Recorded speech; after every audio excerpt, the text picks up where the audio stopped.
Well, hello there to all the good people of Ohio and beyond. This is Aaron Knapp, and you're tuned into Unplugged, broadcasting without permission. This is a place where the truth gets louder and we dig deeper, and where we always remember be lawful, not awful. If you want the full stories, the documents, the videos, and everything they don't want you to see, head on over to AaronKnappUnplugged.com.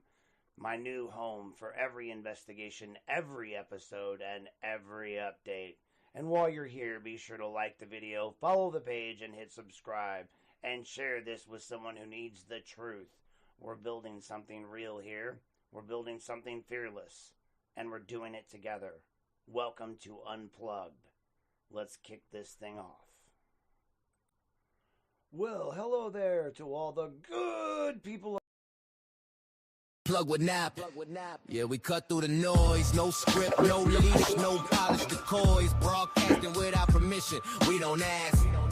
We lift the curtain and we drop the mask. Unplug with Nap.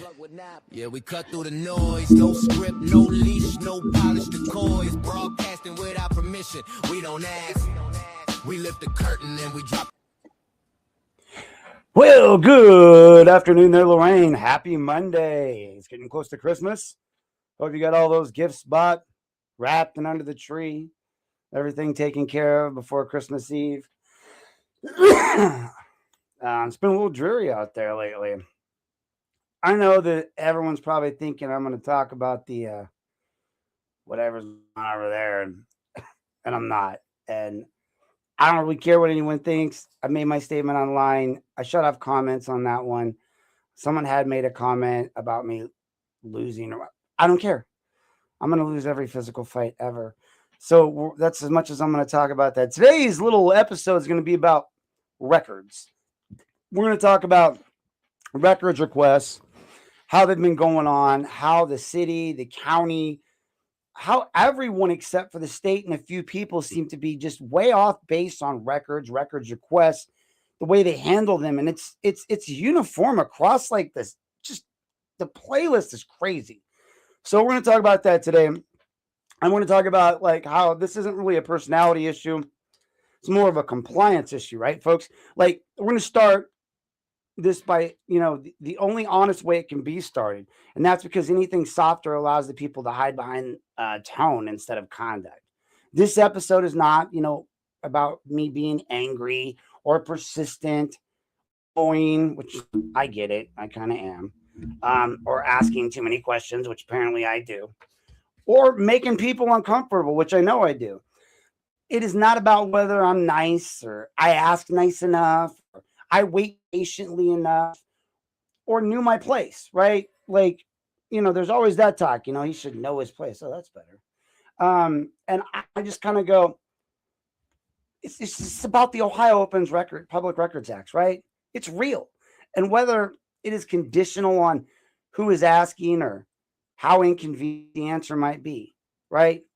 Here's the baseline rule that every public office understands when it benefits them, right?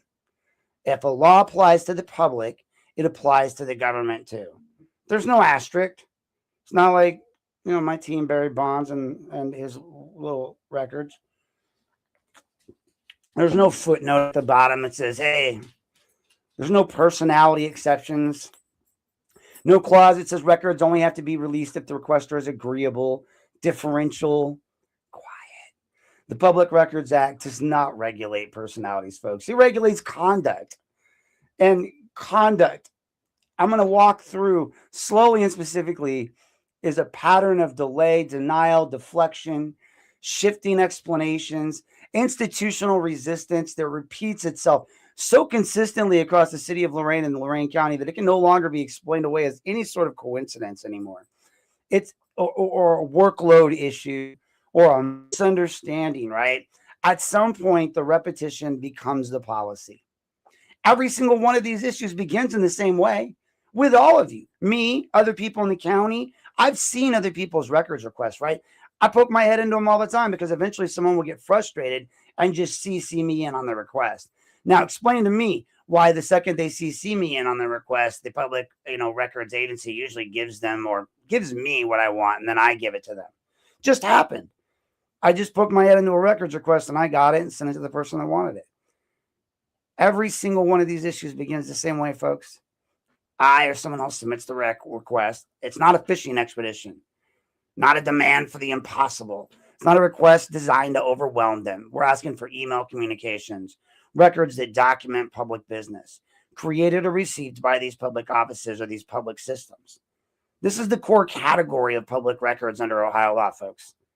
The category agencies rely on every day when they need information from one another or from the public. Hence why I said it comes back on them with the public thing. So what should happen next under the statute's not complicated. Records are supposed to be promptly prepared and then made available. If an exemption applies, it must be cited. If only part of the record is exempt, then that part can be redacted, not the entire document. No responsive records exist, that statement must be true. It must be promptly means without unnecessary delay, not when it becomes convenient, not after pressure is applied, not after the chief retires. What actually happens instead of is delay. And for those of you watching outside Lorain County, in Ohio and beyond, well, it's not going to apply to you much in Ohio and beyond. Well, just in the state of Ohio, yes, but outside the state of Ohio, you have to look at your individual state's laws and your individual state's records. Now, Ohio has a very specific set of records requests and rules. They have a very specific way of going about things. If you're outside this area, you may move here and think you can do a FOIA, FOI, Freedom of Information Act. But here in Ohio, they don't call it that. They call it sunshine laws. And so what actually happens instead of them just coming right forward with the records, and again, I imagine this is happening in cities and counties all across Ohio, because I've had other advocates from other areas reach out to me and say, look, they're not giving me this. And then I've requested that document from an outside the area agency who's then given me the document to give to the individual, either the journalist or whoever it is that's asking for the document that they want to refuse. That's just straight up wrong. But hey, what actually happens instead is they're delaying, not a day, not a week, sometimes months. And that's where this intent starts to matter, right? Because delay is not neutral when it happens over and over and over again, right?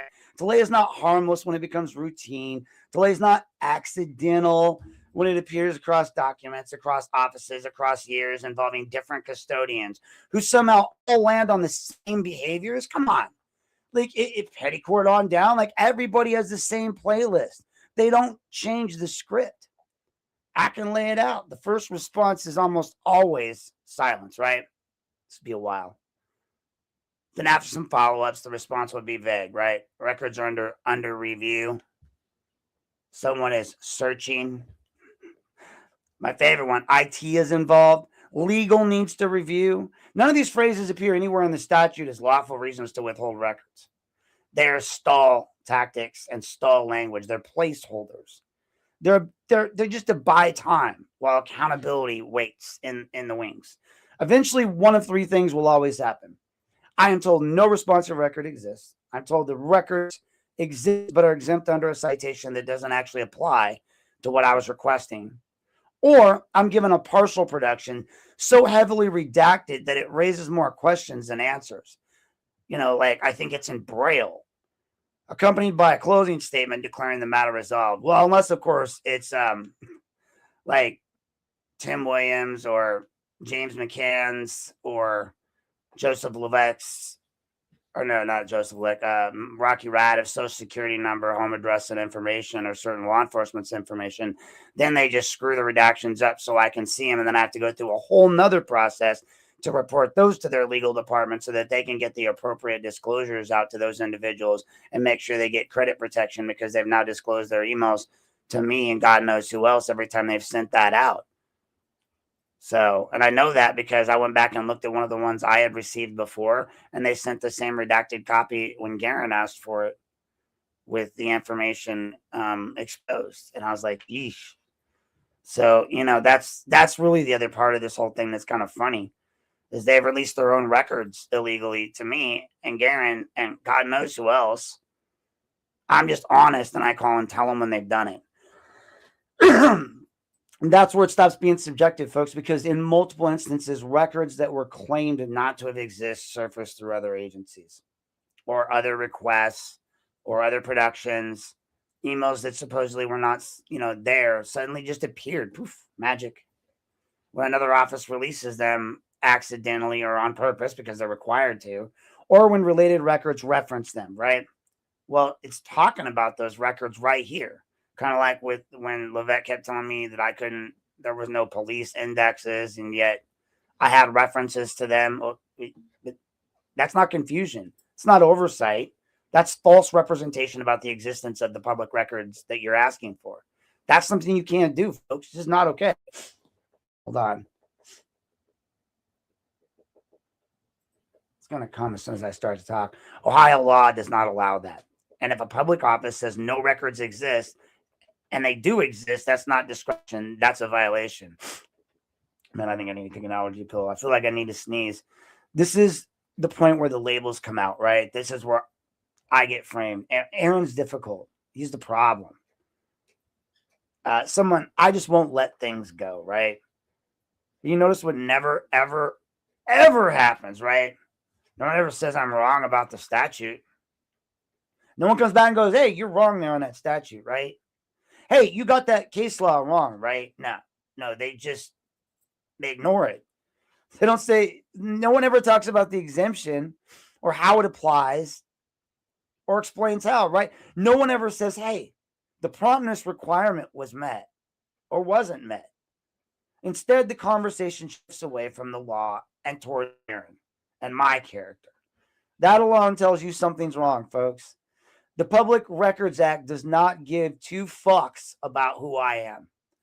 It doesn't care if I'm a journalist, a social worker, a private citizen. It doesn't care if I'm polite, frustrated, relentless. It doesn't contain a behavioral qualifier. Records are either public or they are not. They are either promptly produced or they are not. Once you strip away the defensiveness, the excuses, the attitude, the core question becomes unavoidable. Why does it take months to produce emails? Emails are searchable. Emails are sortable easily. Go into your own email box and do it right now. Emails are retrievable. This is not paper in a basement like over in Sheffield Lake. This is literally a digital communication on managed servers used every day for official business. When months pass before emails are produced, the question is no longer about workload.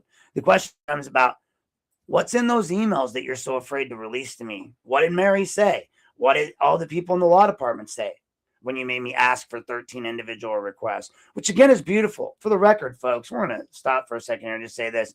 If you are making requests, you should always make multiple requests instead of trying to bunch it into one, right? If you got 5 things, give 5 requests. That way, when they fail to fill 5, it's 5 things because the max you're going to get is $1,000 per claim. So if you're going to make it worth your while, do all 5. That way, at least it's, $1,000 per claim, you get $5,000.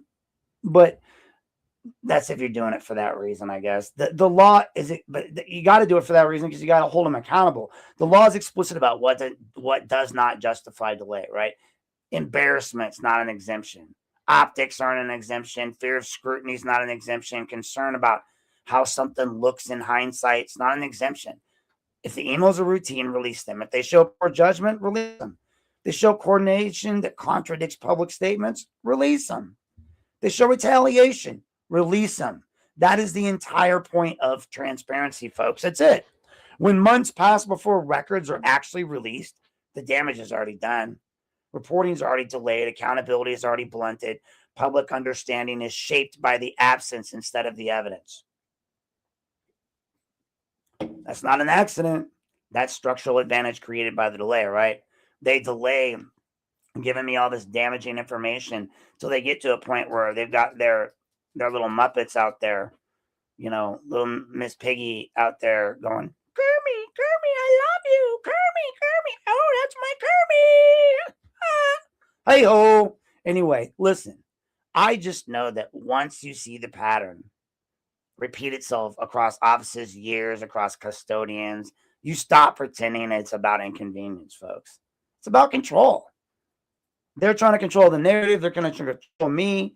They want, hey, Aaron's this, Aaron's that. Fine, I can stay home. I can chill right here and do what I need to do. And I'm still going to do what I'm going to do, whether I'm part of your establishment or not, whether I'm your friend or not.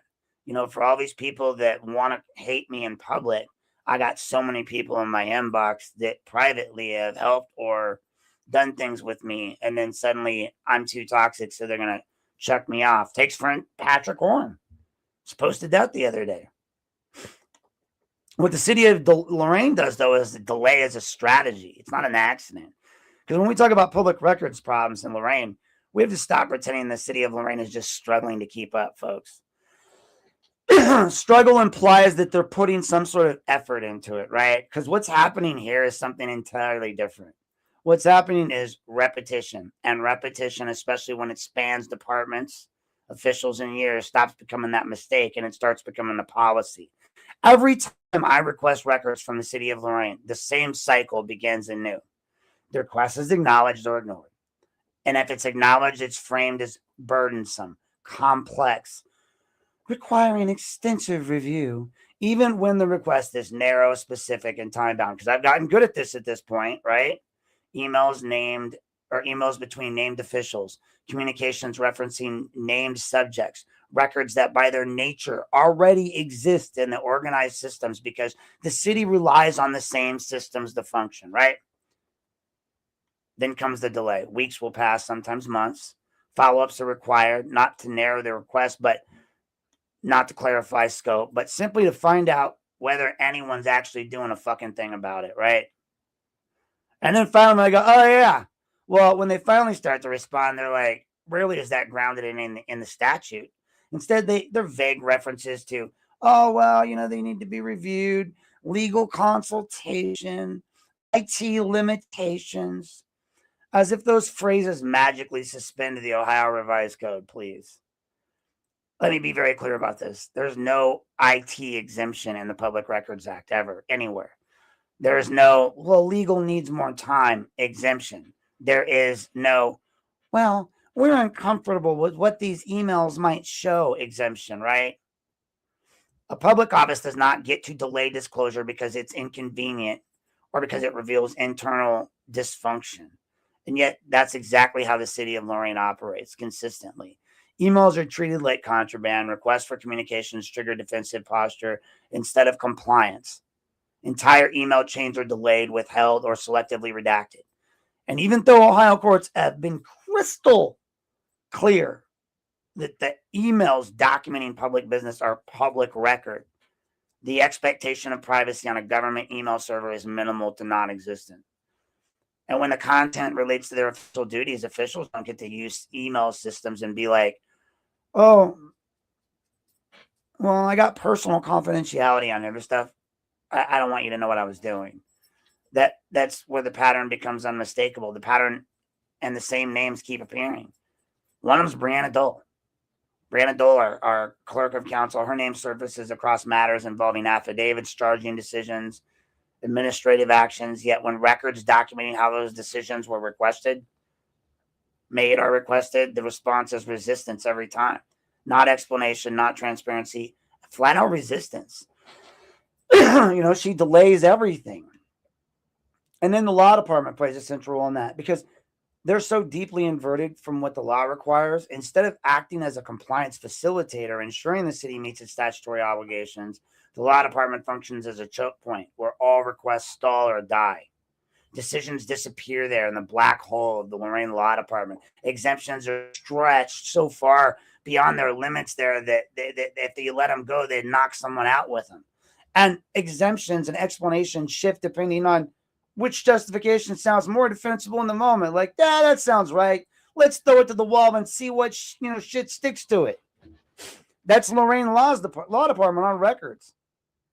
I mean, it cracks me up that Riley suddenly is getting so self-righteous about text messages when he's been denying. All these people have been denying. And while Riley will always say, just like recently Brianna's been saying, well, I'm not the custodian of those records. The Ohio law is clear. It doesn't matter if you're the custodian. You're the required person at that moment to make sure you find me the custodian. It's not my job. It's your job. If you don't like that, change the law. I'm not being nitpicky. I'm following the law. Then you turn around and you go over here to the other side of things. And, so everyone in the chain says legal says send it to them. But then when you ask legal says, well, I'm not the custodian of those records. Well, but run around. So another name that I see all the time is Joseph Levesque. His name appears repeatedly in contexts where legal authority, representation, and decision-making overlap with public accountability. When legal advice is given, when actions are authorized, when public funds are implicated, those communications do not become immune to disclosure simply because they involve an attorney. It's not how it works. The attorney's involvement does not convert public business into private conversations. Ohio law does not recognize a blanket attorney-client shield for government emails that document policy, coordination, or administrative action. Then there's city IT, which again has become the most convenient hiding place in this entire operation. IT is cited as the reason emails cannot be retrieved quickly. It's cited as the reason search takes months. IT is cited as the reason productions are delayed, but here is the reality no one wants to confront, folks. The city of Lorain cannot retrieve its own emails in a timely manner. Then either the city's systems are so catastrophically broken, and you'll need a lot more than the 40 grand just to prove that it cannot lawfully function, or IT is being used as a way that to cover for intentional delay. Neither explanation is acceptable. I mean, you give me a day and I could figure it out. If you give me a day in your system, I guarantee it. I can find every email I'm looking for. And there should be nothing redactable in there because you're not supposed to put redactable crap inside of emails within city open policy procedure. I mean, like everyone knows that. You got to lock that stuff up. You got to send it secure. You can't send that in open emails. It's one thing to say I can't have reports. If you wrote stuff in open email that you weren't supposed to, that's on you. But it's not about a technical difficulty. It's emails are searchable, they're indexed, they're stored. They rely on email every single day to conduct all their business. Yet they can't seem to respond to one. I mean, Angel said it best in the video when he was harassing me at a polling site, just like Tia admitted to. You guys look it up. Ask if you can confront someone inside the neutral zone inside of a polling place while they're either going to vote or stumping, if that's legal.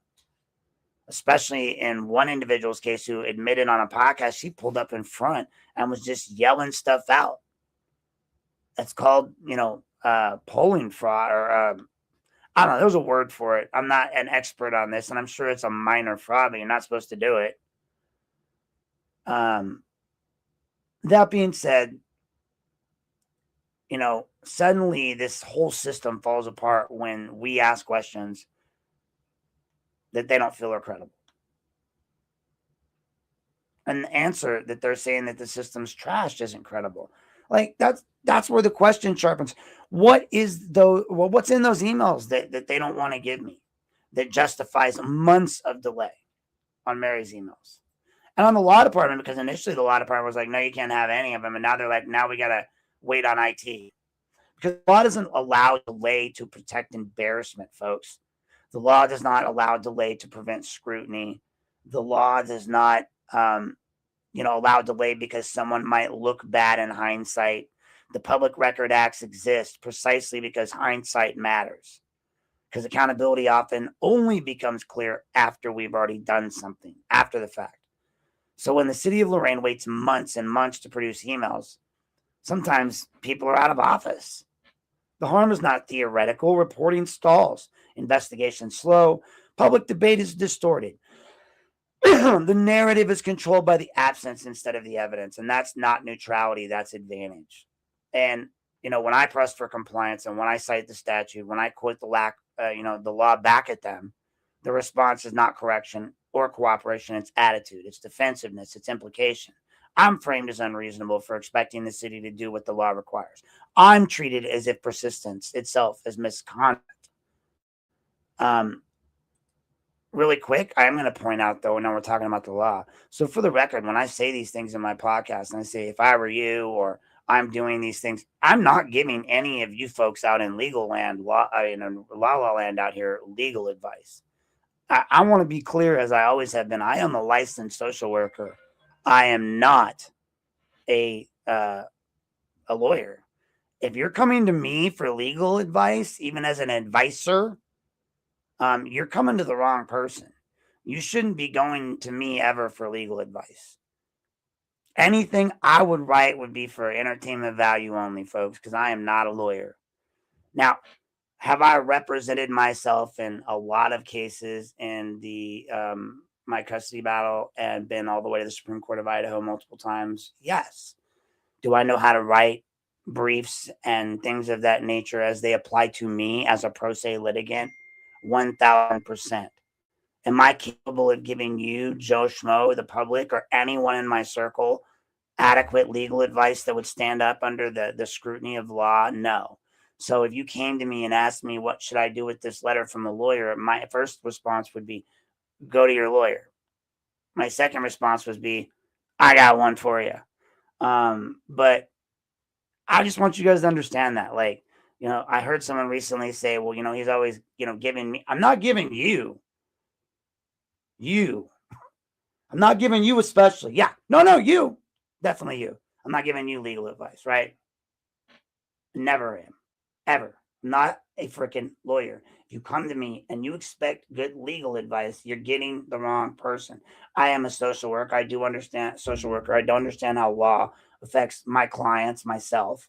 But understanding and knowing the law doesn't make you legal to practice it. I am very knowledgeable of the law. And you might find some of my opinions line up with whatever lawyer you talk to. Is that going to make it any better or worse? No, you can't just go to court and say, well, Aaron said.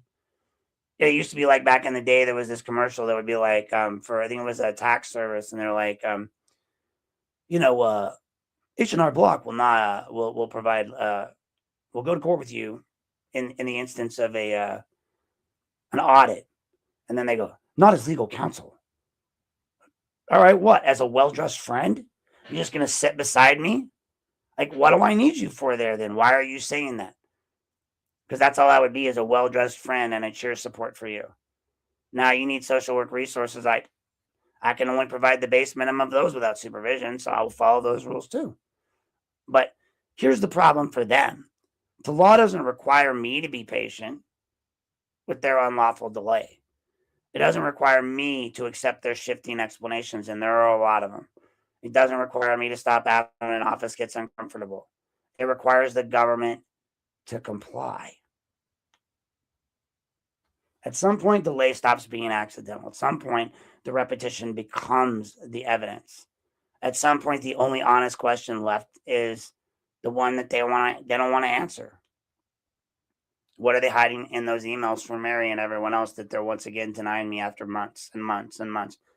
On top of that, they're trying to send them to her for review of redaction. Come on, guys. All right. That brings us to the top of section 3. I will be right back. I'm going to play a quick ad and grab another drink, and I will be right back, folks. So stay tuned in.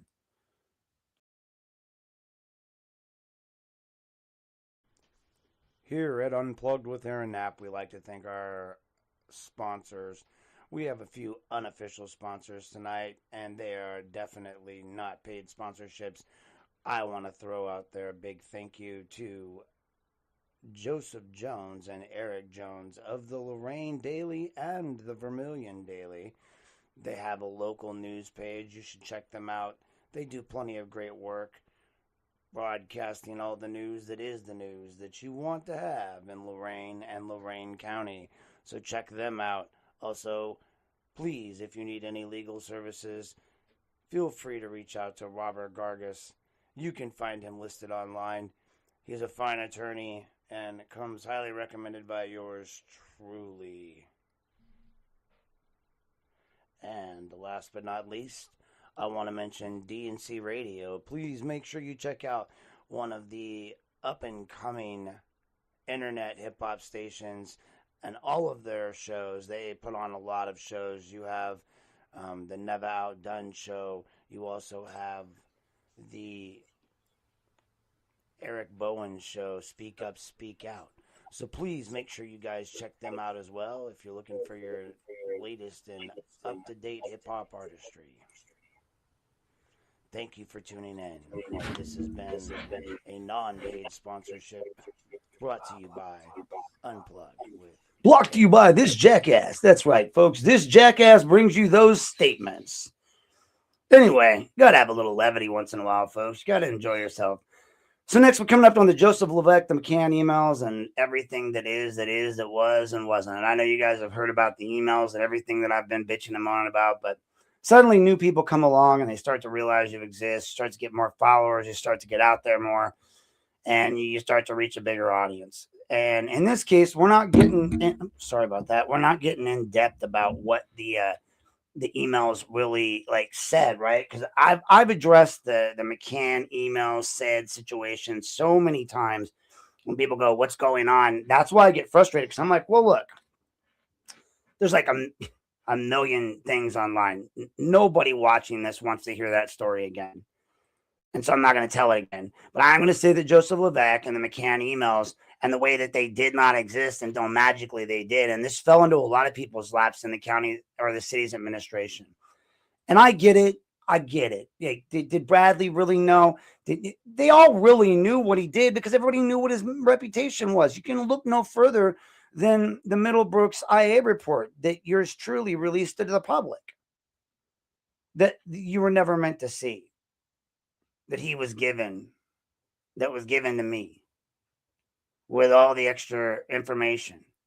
I mean, again, you want to talk about being angry at somebody. You guys should be angry at other people. All I've done is give you the fucking truth. You want to go online and talk shit about me? You want to do I mean, more people do whole podcasts about me. Let that sink in. Somebody did 3 whole podcasts about me. And now you got people that want to come on my page and all this stuff. All I can say is, thank you for the extra. Every time you do one, my spikes just go way up. And in the grand scheme of things, I have friends.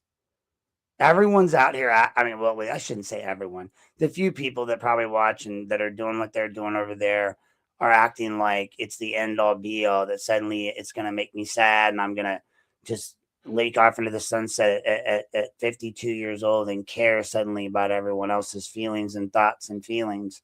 No, none of us are really that going to be that into everything going on around us, right? At a certain age, you should have a smaller friend group. You should have, a group of trusted people that you can talk to, some good legal advisors that can help you out. Preferably one with a law degree. I'm just saying, and for the record, I believe my daughter is kind of a little bit older than someone's son. But wow, the fact you would bring my kid up and you keep selling that tired old myth. Anyway, I'm sorry, I digress. You look at the way they all handled those emails from McCann, and everyone just said, "Oh, they don't exist. They don't exist. They don't exist." Right? It's not even a close call. It wasn't a gray area. It's documented sequence where records were denied, minimized, or declared non-existence, and they only surfaced later because the one person controlling the denial was no longer in office, and that was James McCann. And I want to take a second to truly thank. And I know I don't do this enough, and I know that if we're going to use the excuse everybody makes mistakes, I get that. Everyone makes mistakes. And especially when it comes to people who may be of different backgrounds, races, sexualities, whatever your difference may be. I understand sometimes it's really hard to speak up against those in power and in authority.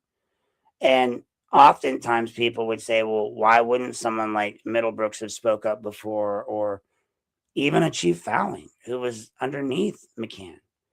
Well, when you guys look at the institutional rot that's taken hold in all of these areas, not just here, but all over Ohio, all over the United States, you start to see Rome becoming Rome. It's scary. And what I see here is institutional fear from everyone on down. The fact that McCann had control of all these people, I get Joseph Lex, a younger lawyer. McCann was McCann, folks. I've never seen, tip my hat to the guy. I never had a more formidable whatever you want to call antagonist. I mean, I don't really consider him my foe. He did what he did. Early on in that conversation, I told him what was going to happen. We'd both end up unhappy and unemployed. Ta-da! I hate being right in that moment, but I get why people like Levesque and even Bradley and even Carry On would all try to support McCann. And, you know, I mean, because the black guy of the city, I always look at it from two sides of the coin. On one hand, yes, their duty is to call these bad things out. And then, much to Garen's disbelief, I'll also say their duty is also to protect the taxpayer and the taxpayer's dollar. And to make Garen happy again, I'll come back and say, but you also do that by being honest and telling the truth and not putting yourself in a position to have these things happen. Imagine a world where he doesn't do that. Or as one of my friendly council people said to me, imagine a world where McCann gets drugged down by his ear by Bradley and has to apologize to Aaron. Would have been a simple task.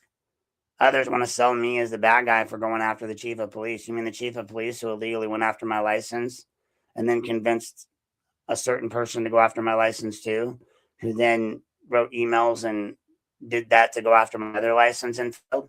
So Joseph Leck was serving as the law director of the city of Lorain, which I think, I mean, the assistant law director, and I think he still is. Not real sure because this isn't a story about him completely. So we really don't want to get into the Sheffield Lake conundrum, but I do believe he's working there now as well. So requests for emails involving Chief McCann, particularly emails referencing me, my licensure, my mental health, my access to city buildings, and alleged incidents that never occurred, were repeatedly met with resistance.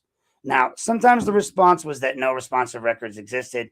Other times the response was delay without explanation. Other times the response relied on broad assertions of privilege or investigatory exemptions that didn't match the content being released. I must say that was my intro to 101 to public records in Ohio was James McCann. I went and just started reading, and I'm a voracious reader. And so I just went in and read everything on public records law, took every class, took every single session. Yes, Mr. Individual, whose name I won't bring up anymore, I do sit around reading stuff and rules and regulations and contracts for 16 hours. I'm not looking for fault. I am what you would call a watchdog. I'm a meter for government issues that could happen, that could waste the tax dollars of taxpayers of Lorain, where you don't even live, either of you. I mean, for the record, I'm the only one that lives in the 6th Ward. But what matters here is not the tone of disagreement over my interpretation or anyone's interpretation. What matters is the factual posture the law department took at the time.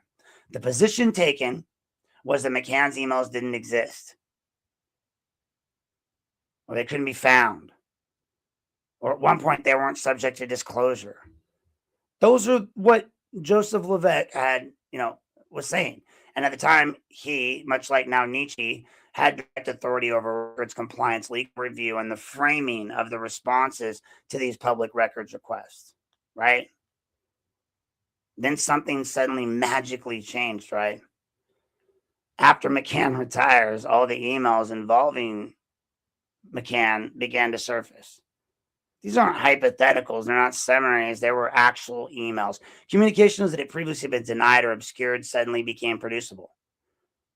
And the city's position shifted from those records do not exist to here are the responsive records without any credible explanation or why records that allegedly could not be found suddenly appeared. And that's when I go back to what I was stating earlier about how some people get controlled by the chain of power. I want to explicitly give a thank you and a shout out to Chief Fowling for being forthcoming and providing all of those emails, doing what the law required. I also want to thank you and Assistant Chief for when McCann went on vacation and you gave me the videos from City Hall where I was being accosted by Lieutenant Swanger. Mathewson and Fowling, constant attention to records and records details, regardless of what others may think about them, has won them several victories in my book. And I must say thank you to both of them for their explicit following of the rules in those areas, regardless of whether it helped or harmed them. They gave me what I was asking for and was required by law, up to and including those Rivera records, which I don't think would have ever been released under Chief McCann. So kudos to those two gentlemen for doing the right thing and giving me the records. But that sequence matters, folks, because it matters because to a Public Records Act, it doesn't allow a public office to deny the existence of records that do in fact exist. And it doesn't allow an assistant law director to shield records through delay until some personnel changes happen and make it continually untenable to deny it, right? And it certainly does not allow selective disclosure based on who's in the chair when the request is made.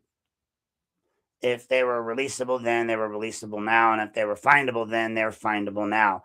But that's not speculation. That's the timeline. Requests were made, denials were issued, time passed, leadership changed, records appeared. Period. That's what raises the question the city of Lorain's never answered. If those McCann emails existed all along, then why were they denied when Joseph Levesque was assistant law director or acting as assistant law director on behalf of McCann? If they didn't exist at the time of the denial, how did they magically appear later?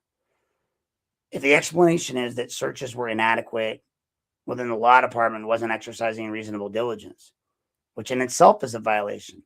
If the explanation is exemptions were misapplied, then the denials were unlawful.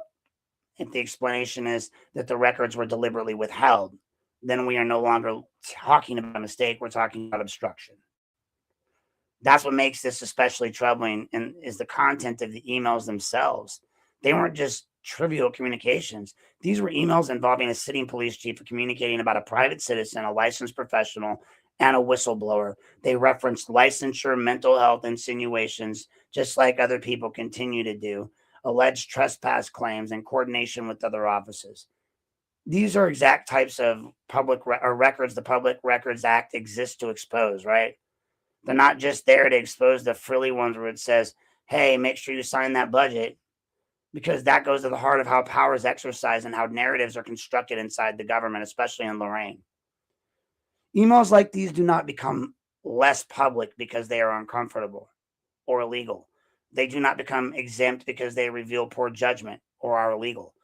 They do not become shielded because they implicate senior officials or are illegal. This is not one of those this looks bad exception under the laws, right? There isn't an exception under the law that says this looks bad. Yet during Levesque's tenure as assistant law director, while McCann was in office holding chief of police, that's exactly how he treated it all. The law department's role was not to protect individual officials from accountability. It was to ensure the city applies and complies with state law. When records are denied that later surface unchallenged, unchanged, just there magically, the credibility of every denial issued during that period collapsed. Not just that one, all of them. The presumption shifts. The benefit of doubt disappears. There's no more benefit of doubt. And this isn't just limited to McCann emails alone. The same pattern appears across where other records are denied and delayed during that same time period. The same language, right? Always the same language, the same posture, the same insistence that nothing exists until suddenly something magically does. And that's why delay matters, folks. This is why denials matter. This is why the personnel changes matter in public records cases. And because when compliance improves only after someone leaves, it suggests that it was a barrier that wasn't legal, right? It was a human barrier. Public records law is simple on this point, folks. It's very simple. A record either exists or it doesn't. If it exists, it must be produced unless a specific lawful exemption applies. That analysis does not come or change because a chief of police retires. The law doesn't evolve overnight. What changes is the willingness to provide it. And once the willingness changes, the past denials are exposed for what they are, right? And the bottom line is, you get to the city, the IT, the myth of the technical delay, right? How we're always waiting on IT at the city of Lorain. I swear to God, after Joseph Levesque's denials and the later appearance of emails that allegedly did not exist, the city of Lorain shifted to a different tactic, right? One that's neutral on its face, but functions in the same way in practice. That's the tactic of that's routine here in Lorain. It's city IT as the reason public records cannot be produced promptly. Records, requests for emails, logs, communications, they're acknowledged, installed. The explanations, well, IT's pulling the records, running searches, or working on retrieval. like it's Matt Damon on Mars. And at first glance, that sounds reasonable. Government systems are large. It takes a while, right? But it starts to collapse a little bit when that pattern, it just becomes a pattern all the time rather than an exception, right? That's what they always say. The city of Lorain does not operate on a bespoke intelligence agency with classified archival systems. It uses standard government email platforms with built-in search functionality. Keyword searches across defined date ranges are not novel, experimental, or labor-intensive tasks. They're routine. They are performed daily by organizations far larger than Lorain with far fewer delays. I've seen it happen. It's an easy request. But hey, when weeks turn into months and explanation never changes, the problem is no longer technical or it's structural. It's intentional.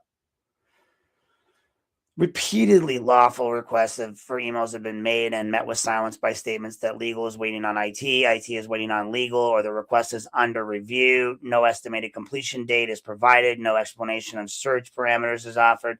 No partial production is, released. Even when the records are clearly divisible and could be actually produced incrementally. When I ask that, because I always eventually ask that, a timeline when you can incrementally produce them as you get them, so to speak.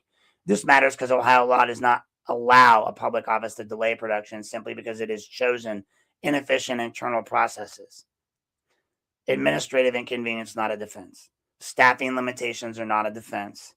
Interdepartmental bottlenecks are not a defense. The obligation belongs to public office as a whole. That's it. Not to whichever internal department happens to be holding the record hostage at the moment. When IT is cited repeatedly as the reason emails cannot be produced, the obvious question becomes unavoidable. Are searches actually being conducted, or is IT being used as a neutral sounding buffer to create distance between the requester and the government, the decision maker, whoever? And that's because here's what never happens, folks. The city never says the emails do not exist once IT is invoked, right? It never says the search returns 0 results. It never provides an affidavit explaining the scope of the search. The custodians queried or the systems examined. Instead, it simply waits and waits and waits. That silence has consequences, folks. Public records are often time sensitive, right? A lot of these things I'm doing, they're for stories that I'm writing. They're for, things I'm working on. They relate to ongoing reporting, pending litigation, active public controversy. When emails are delayed for months and months and months, the story moves on without the records. The public never sees the full picture, right? Accountability is diluted not by denial, but by time. And it's not accidental, folks, because delay is one of the most effective suppression tools available because it leaves no obvious paper trail of refusal. On top of which, it allows them to trash your good name for months and months and months on end until they finally give you the emails. And then it doesn't matter anymore because no one's listening to you because you're already a piece of shit in their eyes. And so it serves to be worth stating that plainly that the emails on the city servers are among the easiest of their records to retrieve. The easiest.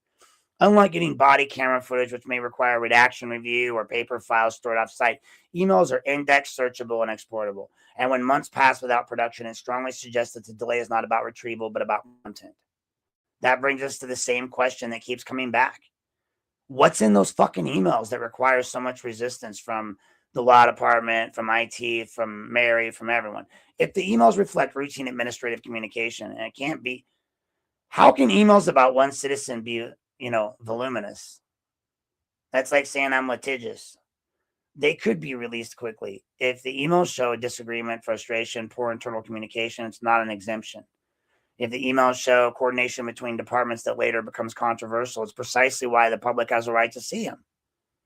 There's a deeper issue going on here, folks, that the city does not seem to grasp, or at least it doesn't want to acknowledge. The longer emails are withheld, the weaker any claim of harm becomes. If months pass without disclosure and no catastrophe occurs, it undercuts any argument that release would cause immediate or irreparable damage. The delay does not preserve privilege. It exposes pretext. That's it. City IT is not a legal authority, guys. It does not decide what's exempt. It doesn't decide when records must be produced or not produced. It's an operational arm of the city, and its functionality is to support compliance, not obstruct it. When IT becomes the default explanation for compliance, responsibility does not disappear. It concentrates. The city cannot outsource its statutory duties to a department and then shrug when the law is violated, right? That's why this repeated IT-based delays are not benign. They are evidence of institutional tolerance for noncompliance. They signal to staff that there's no consequence for ignoring deadlines, no urgency in responding to requesters, and no requirement to treat public access as a priority. And that's where the culture takes hold. It is not stay confined to one office or one request. It spreads like cancer. That's why the same delay language appears again and again and again, right?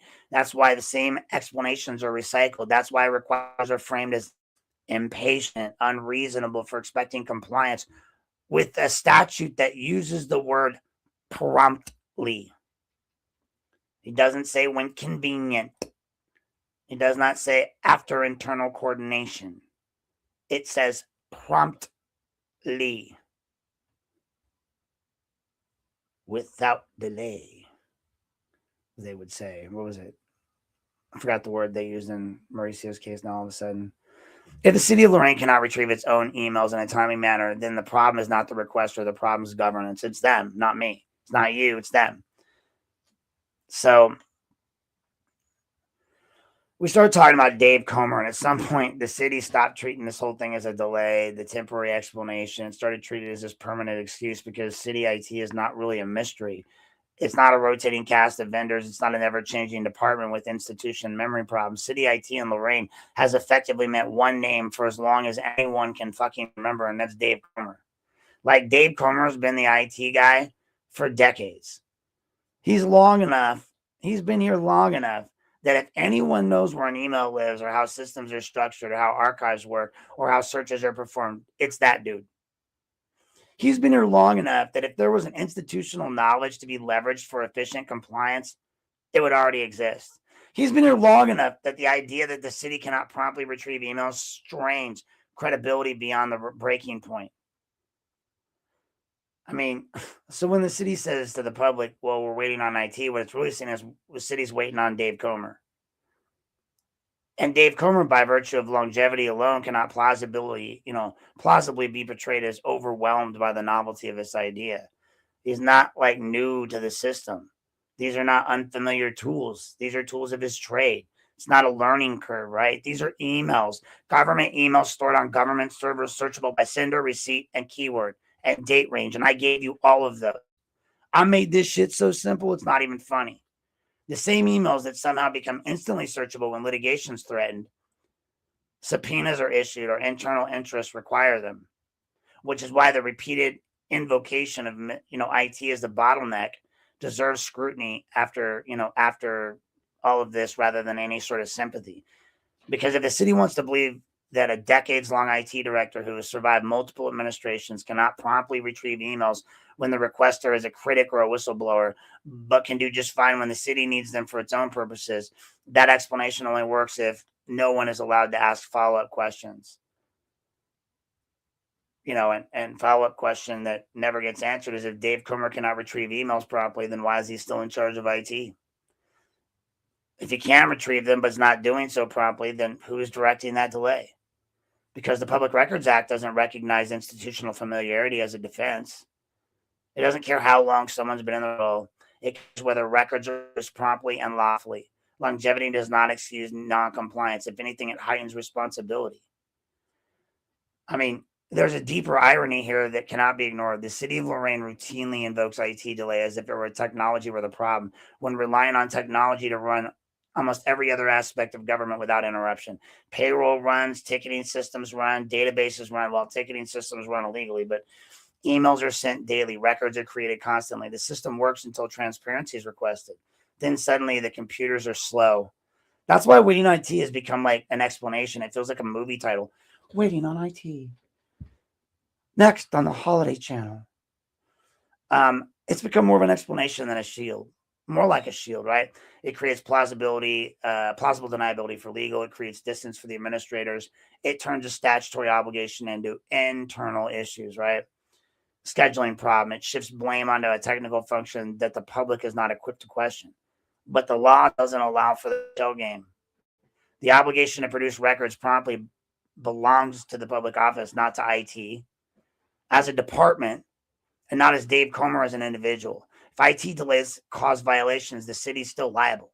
If IT is being used as a cover for discretionary delay, right? IT is not liable. It's the city. If IT is being instructed to slow walk requests, the city is still liable. And when the same IT explanation is used across months, across requesters, across administrations, the problem's no longer logistical. It's really cultural. That's how this institutional non-compliance becomes normalized. Everyone learns the script. Legal says it's waiting on IT. IT says it's working on it. Administrators, oh, it's under review. And the requester is expected to wait quietly while the clock runs out on relevance, litigation windows, or public attention. It's not how the law works, folks. That's how avoidance works. The city of Lorain wants to argue that its IT infrastructure cannot support compliance with the Ohio Public Records Act. It's admitting incompetence at a structural level. If it wants to argue IT can support compliance but chooses not to prioritize it, then it's administrating willful disregard. There's no third option. Oh, and when the same IT director has been in place long enough to have been the guy installing the first city computer, the idea that this is a temporary growing pain becomes absurd. At that point, delay is not a glitch. It's a feature. I mean, this guy probably installed the first Commodore 64 or the IBM or whatever it was. I don't know. That brings us to section 6 here. We're going to talk a little bit about Brianna Dole, her charging decisions, and why certain records become sensitive only after they matter. Before we get to that, I'm going to do a quick pause for station identification.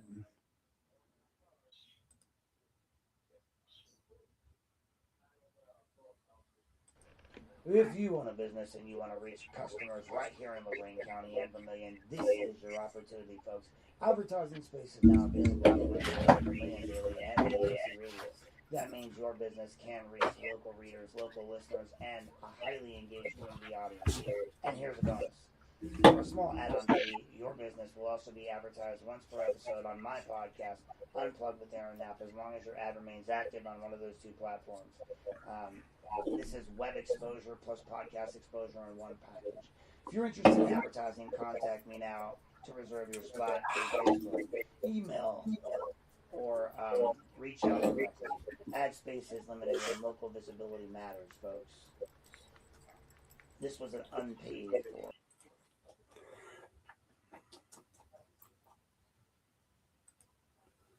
All right, that brings us up to the next section. We're going to go. Once you move past IT and in substantive records, right, the pattern sharpens instead of softening. That's where the delay starts about retrieval and starts being about consequence. Certain records are not slow because they're hard to find. They're slow because they explain decisions that no longer look clean once examined in sequence. And that's what you see across everything. Where Brianna Dole enters this picture is her name appears in matters all across the level spectrum, right? Affidavits, charging documents, sworn statements, and these later become central to the public scrutiny. And this isn't, these are not just administrative emails about meeting schedules. These are records that establish who said what, when they said it, and on what basis the government action was taken against an individual. An individual, not city, an individual. And that's where the city's posture always changes. It's where records involve charging decisions with people or sworn assertions. The response is no longer a neutral delay. It becomes a defensive one. Requests are routed differently. Review takes longer. Exemptions suddenly multiply. Language becomes vague. Timelines disappear. That shift isn't accidental. Charging documents and affidavits are supposed to withstand scrutiny. They're supposed to be sworn for a reason. They exist precisely because the government understands that the later review, not optional, it's going to happen. When a name appears on an affidavit, say Garen Petty's, or when a person signs a charging document, say Brianna Dole Morris, that person's vouching for the accuracy of it under penalty of law. You know, when other people have filed charges against me and made claims, for the record, I ain't got 30 grand. That's crazy talk. When records related to the station or to those actions are requested and response slows to a crawl or not at all, the public is entitled to say, hey, why? But here's the uncomfortable truth. If everything was done properly, transparency would be easy. If affidavits were accurate, charging decisions supported, internal discussions aligned with sworn statements, then the record production of it would confirm the story rather than threaten it. And they'd be like, ha, take a look, right? But no. Delay becomes attractive because disclosure complicates the narrative and makes them look like asses. Sometimes it might make you look like an ass. I mean, honestly, when it makes me look like an ass, I'm proud. I say, look, yeah, I did that. I messed up. Thanks for educating me. And I've learned something new. But that's what I've been trying to do for the city all along, is say, again, what they should be doing, which is save from litigation. But they do it through their own acts. This is especially true when these charging decisions intersect with political pressure, administrative involvement, or after-the-fact rationalizations, right? Emails become dangerous because they are not confidential, really. They're dangerous because they show the order of operations. Who spoke first? And I friggin' hate order of operations, by the way, but it'll help you do math. Who suggested what? Who hesitated and who pushed? That's the kind of information delay is designed to suppress. What if one of those people was a councilman going off to become a state representative and they wanted to hide it? What if one of them had aspirations to be mayor and they wanted to hide it? What if a city council or a city official maybe was aspirations on mayor and a certain person started to annoy them a lot, caused them to have a guttural reaction to them in a city council meeting, and now they're mad because it might have messed up their chances with being a mayor? Here's where the city has repeatedly failed at the legal test. Ohio's Public Records Act do not allow an emergency to slow walk records because they retaliate or they relate to prosecution or charging decisions. There's no blanket, this looks bad exemption. There's no, this could be controversial exemption. There is no, this will raise questions exemption. If a record exists and does not fall squarely within statutory exemption, it must be produced promptly. Promptly does not mean after the public loses interest. It doesn't mean when or after the story breaks elsewhere. It does not mean after litigation makes withholding riskier than disclosure. It means without unnecessary delay. The pattern here is unmistakable with these people. Routine records are produced with moderate friction. Records that touch charging authority, sworn statements, or decisions-making power are delayed, filtered, or reframed. The same offices that claim administrative burden suddenly have time for legal parsing and multi-layered review, right? They can send it to everybody and their brother. That is not a capacity management issue. That is a risk management issue. And when those delays are paired with selective redactions, the problem kind of compounds itself. Portions of records disappear under exemptions that do not logically apply. Context is stripped away. Names and vanish under conclusions remain. The reader's left with these fragments that can't be fully evaluated. And I get it. In some cases, names are supposed to be redacted. But when the AG did it, it was one name. That was it, right? Like, not when other people do it. They block out whole sections. That's not transparency, it's curation. Looks like a World War II letter that's been gone through the War Department going back to the family. The law does not permit agencies to curate the public record to protect themselves from criticism, folks. It permits limited redaction to protect narrowly defined interests, not to sanitize narratives. That means like social, all these things, right? That brings us to this next unavoidable point that once records like these eventually surface, whether they're through a parallel request, accidental, or through litigation or changes in personnel, or the question really becomes retroactive. Why were these records withheld or delayed in the first place? That question does not seem to just go away because time has passed, right? You know, we're really looking into how it became a strategy. You have to go back and look at Levesque and the emails involving McCann, because that's where the denial crosses the line into from questionable to implausible. For months, the requests for emails involving McCann were met with that familiar language. No responsive records, no emails exist, nothing further to produce, request closed, end of discussion. That language was casual, it was deliberate, repeated, absolute. Not, we're still searching, or some records may exist. It was categorical denial. That matters because categorical denials are not protected guesses. They are factual assertions made by public office under a statutory duty of honesty. And when an office says records do exist, it's representing that it has searched, confirmed absence. That statement carries legal weight. And all of these offices did that, from Ray Carrion to Bradley to the law department, from Michelle Becco to everyone. But then suddenly, curiously, after McCann retired, all these emails that supposedly didn't exist were given to me. Now you know they were false. All these people lied to me. So Bradley lied, Carrion lied, Becco lied, law department lied, Levesque lied, McCann definitely lied. The only person that's apologized to me for lying was now Captain Morse. Thank you, Captain Morse. Appreciate that. That's an honest man, at least on that point. Came back and said, I'm sorry, Chief lied to me. I lied to you. All right, touche, I take it. Here's where the problem becomes systematic rather than personal, though. This is not a case of records being overlooked in a dusty archive. These were emails, digital records, searchable records, records created and stored in a government system designed for retention and retrieval. They could have gotten them. All of them could have gotten them. So the idea that they did not exist until a personnel change occurred is not credible. So the question becomes unavoidable. Were the emails denied because they were hard to find, or was they denied because they were inconvenient to acknowledge while certain people were still in office? Timing matters, folks. You know, certain people say, I went after a chief of police. No, the chief of police went after me. I defended myself, as any one of you would have done.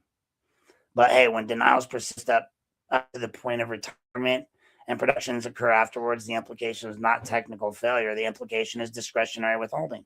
Someone made a decision that it was safer to say no while they still controlled the process. And that decision violated the law. Of course, I don't think McCann ever thought I'd dump the Middlebrooks documents and he'd be gone, so we thought he was safe. Public Records Act does not allow an official to withhold records because disclosure would create personal or institutional exposure. It doesn't allow an official to delay until they are no longer the one answering the phone.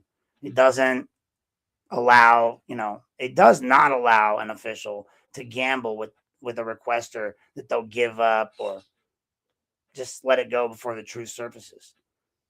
That's exactly what that sequence represented.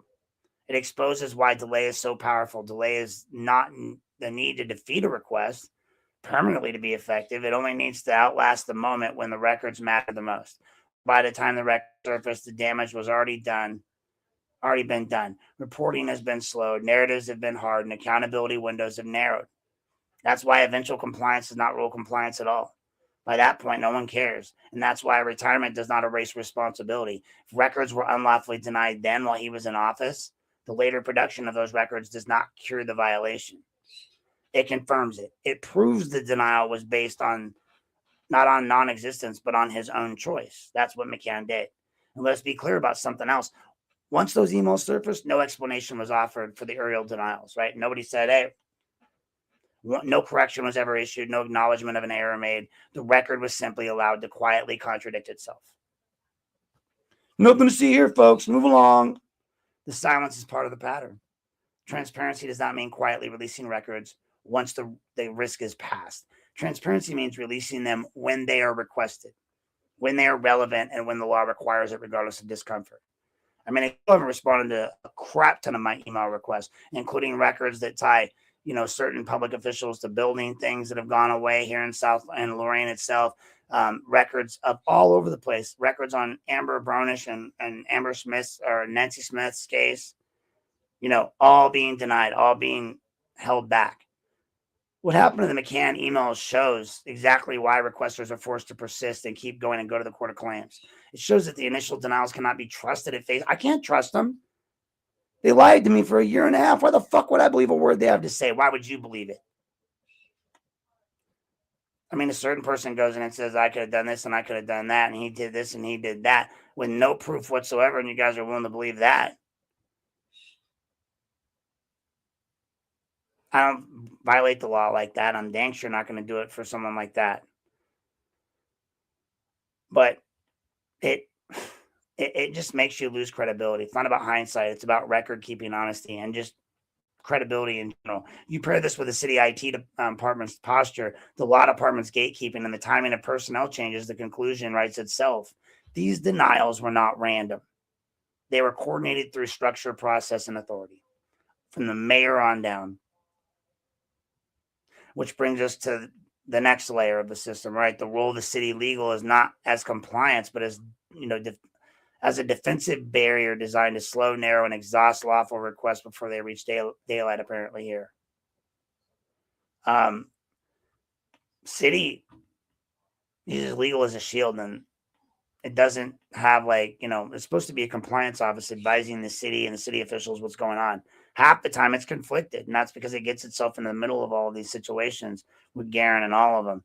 And at some point it becomes impossible to ignore the city, the role that the city legal department plays in this entire structure, because the delays, the denials, the shifting explanations do not originate in IT, and they don't originate with clerks or records custodians. They originate with legal review that is no longer about compliance, but about containment.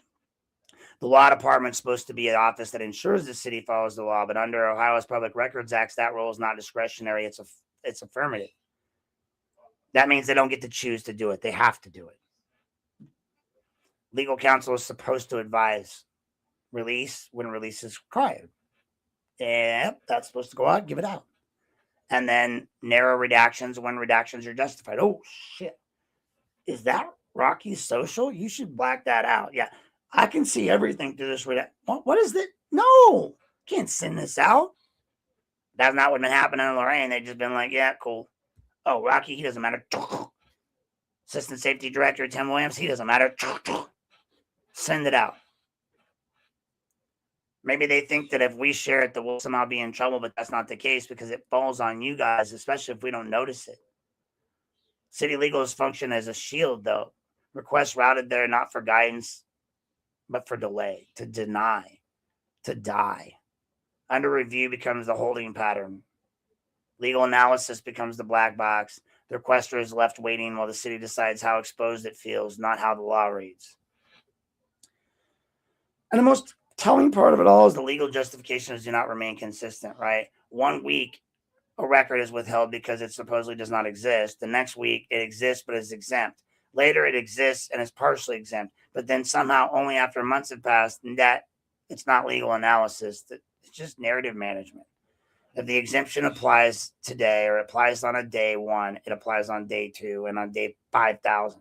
If the record exists, it exists on the day 1, right? The law does not change based on how uncomfortable disclosures become. City legal counsel has repeatedly blurred the lines between advising and deciding. The Public Records Act does not grant law departments the authority to override statutory mandates. Legal counsel can advise, or as they wrote, adviser. They can advise, ADVICE, but the duty to produce belongs to the public office, right? Always. When legal reviewer becomes the veto, the city is no longer complying with the law. It's rewriting it internally. And that's where the institutional culture shows itself. The law department doesn't have to go to these classes on Sunshine Act. The government officials do. The law department behaves as though the public records requests are adversarial filings rather than statutory entitlements. The requester is treated as an opposing party rather than a member of the public exercising a right. They get yelled at by Zaleski for running against Angel Arroyo in the election. It's not fair. He's running against Angel. Actually, Angel was running I had already signed up before Angel became counsel. I was running against Angel. Technically, he was running against me. He just happened to be filling in for Antonio. Every request is framed as a threat rather than a duty. Their posture explains the tone. It explains the resistance. It explains the absence of apology when denials collapse under their own weight. It explains why corrections are rare. When denials are proven wrong, the response is not acknowledgement. It's just silence. The system moves on without admitting fault because the admitting the fault part would undermine the shield. And this is also what we're being told implicitly or explicitly that we are the problem, right? It's easier to label the requester, Aaron, Garen, whoever else, as difficult than to admit the city has normalized unlawful delay. That it's easier to criticize persistence than to explain why months pass without production. It's easier to invoke legal review than to defend legal reasoning that doesn't hold up under scrutiny. It always comes back to those damn McCann emails. Those denials didn't come from IT. They didn't come from clerical error. They came from a legal posture that assumed delay would outlast the request. That assumption failed, but only because the damage, only after the damage was done. The city's legal role in that failure cannot be minimized. When law departments treat public records and law like something to work around instead of something to enforce, they teach the rest of the institution that obstruction is acceptable. IT learns to stall, administrators learn to deflect, and officials learn that silence is safer than honesty. That's how patterns become policy without ever being written down, folks. And that's the most dangerous part, is that this type of culture spreads like a wildfire. Once delay becomes normalized, no one feels any urgency. Once denial becomes routine, no one questions it. Once requesters are framed as nuisances, no one feels obligation to explain themselves at all, ever. That's not how the public service works, folks. That's how private corporations work. That's how they protect liability. A city government does not have the luxury of acting like a corporation. It's bound by statute, by precedent, by the principle that transparency is not optional when public power is exercised. Which brings us directly to the human cost of this whole system, right? Because the delay is not neutral. Delay suppresses reporting. Delay chills inquiry. Delay protects misconduct by burying time. Delay reshapes narratives by ensuring that facts arrive later or too late to matter. And then delay is applied selectively to records that implicate authority, accountability, or retaliation. It stops being coincidence, and it starts being more fact. We start looking at, how these missing emails becomes an issue, and how every time the city of Lorain needs neutral sounding explanation for why records have not been produced, right, we end up in those same systems, archives, search limitations, old systems, migration issues, staffing constraints, all hovering over it. One name that stayed constant forever. He's been here for decades. And as I said earlier, they just seem to use him as a fallback now. The repeated reliance on him has just bottlenecked everything. They've gone months. I mean, I've gotten our IT guy is busy so many times, it's not even funny. If their IT is so fragile and bad that they can't even do basic keyword searches, then I don't know what they're doing. And they don't get to decide what gets released either. They don't even have a say in it. Technology does not develop an attitude on its own. People give it one. Dave Comer's position places him in a unique role. He's the keeper of the pipes. He controls access, retrieval, and timelines. And when a city needs plausible deniability, IT is working on it, becomes the perfect answer. Sounds neutral, sounds technical. It avoids admitting that the delay was intentional. And again, no apologies, no nothing. That pattern tells you everything you need to know. If the emails exist, then if they never existed, they'd never surface. If the system could not retrieve them, no amount of time would fix that. Yet again and again and again, emails that were supposedly unavailable appear later intact, searchable, and damning. That's why the delay was never technical. It was always strategic. And this is where IT stops being neutral and starts part of the accountability chain. Not because Dave Comer personally writes the denials, but because the infrastructure he controls is used to justify them. When a city leans on IT to excuse unlawful delay, IT becomes part of the mechanism that defeats that transparency. No one's asking them to do the impossible. Public records requesters are asking for emails that already exist on systems that the city owns, managed by a department that has been operating continuously for decades. There is no plausible explanation for months-long delays other than choice. Slow walk, choice to deprioritize, choice to wait and see if the responder gives up. That choice has consequences, folks. If it trains staff that this delay is acceptable. It trains officials that silence is safe.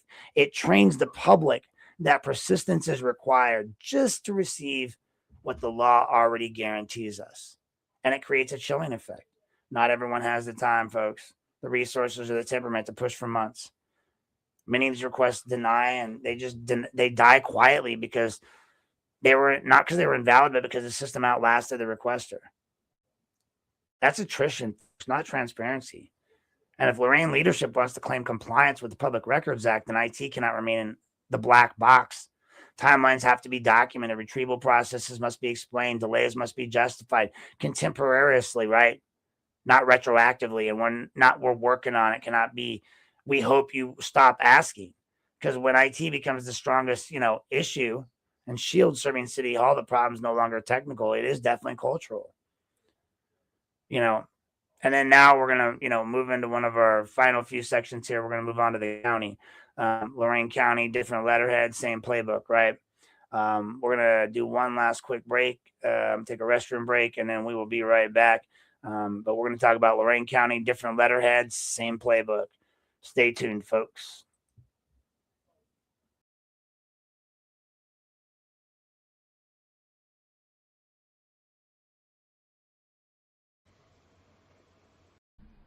Hey there, folks. If you really want to know what's happening in your hometown, the place to go is Lorain Daily and Vermilion Daily.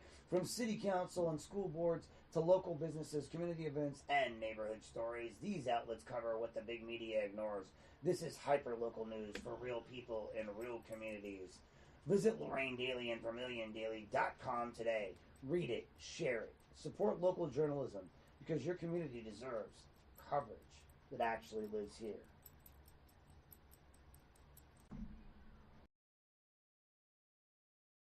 Unplug with Nap. Yeah, we cut through the noise. No script, no leash, no polished decoys. Broadcasting without permission. We don't ask. We lift the curtain and we drop the mask. Unplug with Nap. Yeah, we cut through the noise. No script, no leash, no polished decoys. Broadcasting without permission. We don't ask. We lift the curtain and we drop the mask. Unplug with Nap. Yeah, we cut through the noise. No script, no leash, no polished decoys. Broadcasting. All right, folks. Thanks for giving that quick break there. But when you move from the city to the county, one of the biggest mistakes you can make is assuming that you're entering a different culture, right? Because you're not. What changes is only the letterhead, maybe the job titles, and what offices were copied on the email. What does not change is the posture towards public records. Because when those records they touch power, liability, or the internal coordination. At county level, the language becomes more polished, more procedural, more carefully buffered. But the substance is familiar. Requests are acknowledged, searches are referenced, exemptions are cited, requests are closed. And yet, the contradictions remain. Emails are acknowledged in one context and denied in another. Text messages are references in writing, but then declared non-existent. Records are said to have been fully searched, while later productions reveal gaps that should not exist if the search was actually done thorough as claimed. The pattern doesn't, scream incompetence. It whispers strategy. And that's a problem, because names matters here, because accountability does not survive abstraction. Eric Zambo appears repeatedly as the messenger of closure. His emails are polite, restrained, and final sounding. IT has completed the request, completed the search. No responsive records exist. Your request is now closed. Each phrase does important work. It places responsibility elsewhere. It suggests due diligence. It discourages follow. But evidence is not, our language of this is not evidence, right? Results are. When an office tells you that no emails exist between specific parties during a defined time frame, and then you already possess those emails that reference those very communications, the problem is not misunderstanding, it's credibility. Either the search parameters were inadequate, or the answer was chosen because it was convenient. Dan Petticourt's name comes up a lot. He enters the picture whenever the legal interpretation, video custody, or interoffice responsibility needs to be clarified without being resolved, right? In a courthouse video dispute, responsibility bounced between offices like a shell game. The prosecutor's office advised, the commissioners were custodians, the court issued instructions. Each entity pointed elsewhere, and the requester was left to guess who actually controlled the damn record. That confusion is not accidental, it's functional. The system that makes it difficult to identify the proper custodian creates friction. Friction delays production. Delay weakens accountability. And when the requester finally identifies the correct office, the clock quietly resets. That's what makes the county pattern especially concerning, is it mirrors the city pattern almost perfectly, right? The same denial phrases, the same reliance on CLEIRs, which they love them some CLEIRs. And the same no further records exist. Conclusions that later prove fragile under scrutiny. This is not coincidence. This is learned behaviors, folks. Another, county government is sophisticated enough to know the law, right? You would think. The Lorain County Prosecutor's Office does not accidentally misunderstand the Public Records Act. When it invokes exemptions, it should do so intentionally. When it closes requests, it does so with confidence that most people will not challenge the closure. Confidence isn't correctness. It's because you're confident don't mean you're right. That's all I'm saying. CLEIRs are, again, confidential law enforcement investigatory records. And it uses broadly, even when the record is not directed to the investigating law enforcement agency, right? Personal information cited when the redacted material includes government email addresses, sender lines, and routing data that's plainly public records. And when challenged, the response is often silence, not clarification. And that silence actually matters. Silence shifts the burden to the requester. Silence forces you to escalate. Silence dares the requester to file with the Court of Claims or walk away. Dare to go to the regular court or walk away. And most people do, because they don't have the time, the resources, the stamina to keep pushing. They're not a Berea with a lawyer like Rosenbaum who can go challenge the county for records for day in and day out, day in and day out. That's not how, that's exactly how this sort of pattern became entrenched in our government, both city and county-wide. The county benefits from something the city relies on heavy. Fragmentation of all these areas, right? Records are spread across multiple offices. One office creates them, another stores them, another advises on release. Each step adds plausible deniability to the whole process.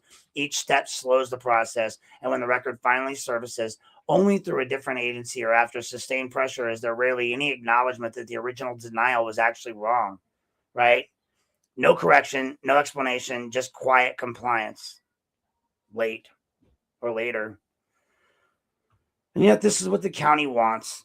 When they want records from citizens, the standard's very different. Deadlines are firm. Compliance is expected. Ignorance is not an excuse. Delay is not tolerated. The imbalance is stark, and it's never acknowledged by the institutions that benefit from it. And by records and stuff, I mean, if you're in a court case and they want something from you, or if you're in a ticket and they want something from you, or your property taxes, or pictures of some damage that was done, anything, everything, they want it immediately. This is that narrative that requesters are difficult like me becomes useful. It reframes the persistence as harassment.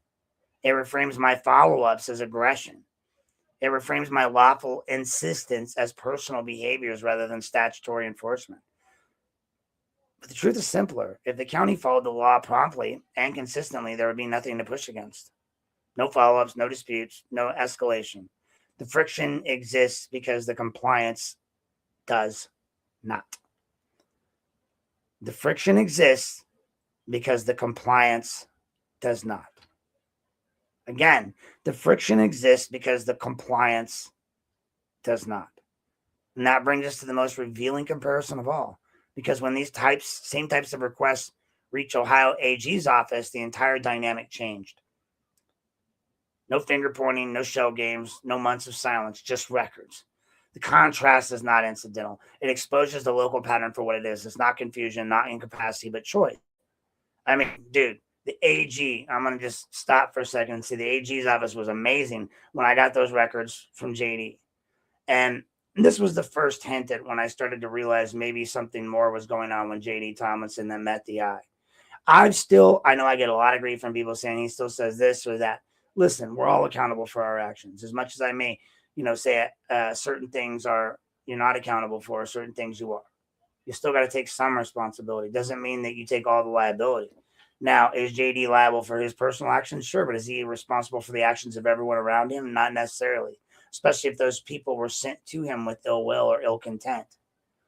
If somebody was related to somebody through campaign issues or any of these things, And again, if any of you people are taking anything I say about people's behaviors within the community, I'm just going off of contrasts and things that people have said out loud that I've heard from multiple people. None of it's factual. None of it means to be factual. All of it is just speculation and asking questions on what becomes political, informational / gossip show almost. But that brings us back there. Like the AG's office nailed that. They nailed it. They gave me the request super quick on JD. And to date, I can't get the sheriff or the county prosecutor to give me any of these documents, even though the AG's already given it, and even though the investigation is out of both of their hands, therefore ending the need of CLEIRs. It's gone to that prosecutor over in the other county. Now, here's a question for you. So when I was getting yelled at by our prosecutor Tony Solo and told it's not even, my decision about the prosecution, all this stuff with McCann, I was like, I agree. He made a point. He said, I don't do the investigating. The sheriff does. So I'll send it over to the sheriff and I'll call him, find out what's going on. Well, all right. Well, if you don't do the investigating because you're the county prosecutor, then why is the county prosecutor of Ottawa doing the investigating? Is he investigating or is he looking at your investigation? Which is it? Because he can't investigate. He has to actually have the sheriff's department there investigate you guys. So it sounds like you guys already did the investigation on your side and you just want him to review your investigation to make sure you're not being illogical or one-sided. But in reality, you guys keep going after the same guy. I mean, sure, yeah, maybe his choices cost $100,000, but how much has your choices cost us in legal defenses? Way more than that. How much has everyone's choices cost us in fighting all of these different actions that, spending money? I mean, dude, you guys are worried about JD's $100,000 when you just blew like $31 million in the span of 4 years. At some point, I have to start asking questions like, and again, I'm not saying that was right either. They made them fight so hard to get those records, like Berea and Rosenbaum should have gotten those records because they were being asked for. It's not about how uncomfortable it makes you feel. It's about, is it a record? That's it. But thank you, the AG's office, for really hammering that out. Also, I don't know if I mentioned it in here. I wanted to originally, is that Ted Kalo's office at the Lorain clerk's office was very instrumental in providing all the MEHOG documentation and videos. And I thank them. They were very compliant in everything they did, as well as COC at the county courthouse has been very compliant with all their records compliance, as has the Mike Duran. He's been real good. Some people are great with public records. Some people go a great job. Other people need reminders. This contrast isn't incidental, though. It exposes the local pattern. And we look at Levesque's involvement with the McCann emails and the denials and how he kept saying they didn't exist. And suddenly they appear after McCann's gone. That's crazy. McCann's retirement, and then those emails suddenly became real, right? The moment where the whole narrative collapsed under its weight was because the timeline doesn't lie, even when people do. For months, records requests were involving James McCann. Emails were sent with familiar responses. Months, years went by. I mean, this occurred, God, it feels like in 23. No responsive records were found ever by any of the agencies that looked, from Ray Carrion to Levesque. I go back to the records and look how many people lied and said they didn't exist, including the person who wrote them, James McCann, said I was reading them wrong. Searches that were conducted, they said no responsive. They just kept coming back and saying lie after lie after lie after lie. The denials were firm enough to discourage further inquiry and vague enough to warrant, to avoid accountability. This was not a one-time misunderstanding. It was repeated position taken while McCann was still chief. Then he retired. And then the emails that suddenly were previously denied, minimized or treated as non-existent. They just began to show up. The fact alone should stop the conversation cold. Emails did not magically appear because someone retires. Retirement does not create data. It does not restore deleted files. It does not change whether a record existed at the time of the lawful request. The Public Records Act does not contain a retirement clause. Records either exist when they're requested or they do not. And if they exist, they must be produced promptly. So when emails involving McCann suddenly become available only after McCann is no longer chief, the questions become unavoidable. Where were those records? And were they actually missing, or were you just withholding them while he remained in power? Because one of those explanations is incompetence and the other one is obstruction. No third option, folks. And they weren't casual. These were emails where he was talking shit.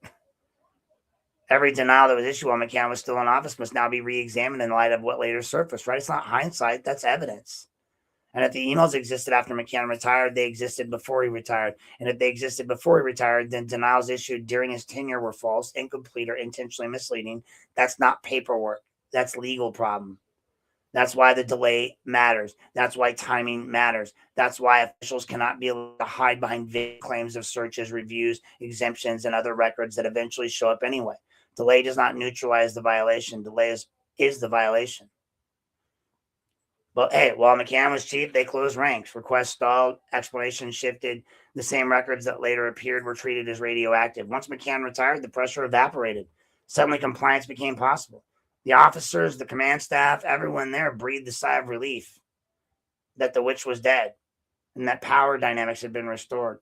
The Records Act was precisely, exists precisely because officials can't be trusted to self-police when disclosure is uncomfortable. It exists to prevent exactly this scenario. And where records were withheld, someone remains influential and quietly released once that influence is gone. So when people ask why records requests feel adversarial, that's why. Because the law is clear, but compliance depends on who's sitting in the chair. And that's when retirement flips the switch. And you can't get around any of that, folks. These email systems aren't mysterious. Government email servers are searchable. They're backed up. They're indexed. They're retained with pursuant to schedules adopted by records commissions. All of this. Using these delays the way that they do is just illegal and unfortunate. But here's where the sarcasm writes itself. If Dave Comer truly installed the first computer in City Hall, then he certainly knows how to search an inbox, folks. The idea that months are required to retrieve emails containing specific names, dates, or addresses is technically, it's not technical reality. It's a narrative management issue. It's buying time. It's waiting for the pressure to fade. It's hoping the requester gives up, gets tired, or gets distracted by life. And I'm going to get the emails because I know that they say something bad. But that's not how Public Records Act works. The burden's not on me to wait you out. The burden is on the agency to maintain records in a way that allows them to give them to me promptly. Using IT as a constant exemption is not okay. The law department review, that's not okay. You can't keep using the law department as your full-on disclosure shield. Say, oh, well, it bottlenecks the law department and ends up back down, but everyone along the way says I'm not the keeper of the records, right? You guys have, exposed your entire city to me. You did this metadata thing earlier, 10 years ago, whatever. But now you're also dealing with all of the stuff you've been releasing to me lately illegally. But the greatest part, the greatest hits of denial language and how to use it when you're down is this part here. So the part where anyone who spent time requesting records in Lorain will start nodding, right? Get ready, guys, because the language will become familiar quickly. Not familiar because it's correct, but because it's recycled over and over and over again. They're like, if you'd like to make a call, please hang up and try again. Para servicio en español, número dos. Request after request, department after department, same phrases, same structure, same intent. Same first phrase. No responsive records exist. On its face, that sounds distinctive or definitive, clean, professional, case closed, except it collapses the moment you already possess the related records from another agency. So then it means that the search was limited, framed, or interpreted in a way that allowed the agency to say that sentence without technically lying while avoiding disclosure. It's denial by framing, not denial by fact. Then comes, second near close to it is his little close cousin. You're already in possession of all producible records. This one is especially telling because it quietly admits something important while pretending not to. It admits that records exist. It admits that records were produced at some point, but it also attempts to shut the door on follow-up by asserting that the agency has unilaterally decided what is producible, right? Not what is public, not as what is required by law. What they've decided is producible. The distinction matters because the Public Records Act does not vest that authority in that agency alone. Another one of their favorites is the request has already been closed. No explanation of why, no statutory analysis, no citation of a specific, explanation tied to specific content, just closure. as if saying the word would carry legal force. Closure language is not statute, right? It does not eliminate appeal rights. It does not cure unlawful delay. It's administrative punctuation masquerading as legal authority. And then there's the evergreen fallback of confidential law enforcement investigatory records that gets invoked like a magic word, even when the request is not directed to law enforcement agencies, even when the investigation is closed, and even when the information doesn't reveal techniques, sources, or safety risks. It becomes their blanket label instead of narrow exemption. When challenged, the explanation often shrinks rather than expands because the agency does not want to articulate what specific part of the record actually qualifies. Right. Another phrase that disturbs a lot of legal review ongoing. It's designed to be unfalsifiable. There is no deadline attached to it, no description or of the legal issue that's under review, just an acknowledgement that delay itself can be unlawful. And it's a holding pattern with no runway. Especially convenient because it shifts responsibility. Now it's on IT. Now it's on legal. Abstract entities that can't be questioned directly. Legal, IT, not Dave Comer, not Patrick Riley. And then there's the tone shift. That's where the professionalism starts to crack. Emails start to sound impatient. Responses become shorter. Clarifications are framed as burdens. Requests or statutory citations are treated like personal affronts. And at times, the implication is explicit. At times, it's subtle. But it's always there. You, the requester, are always asking too much. You are reading the law too aggressively. You are creating the work. You are the problem. Yeah, you, Garen Petty, you're the fucking problem.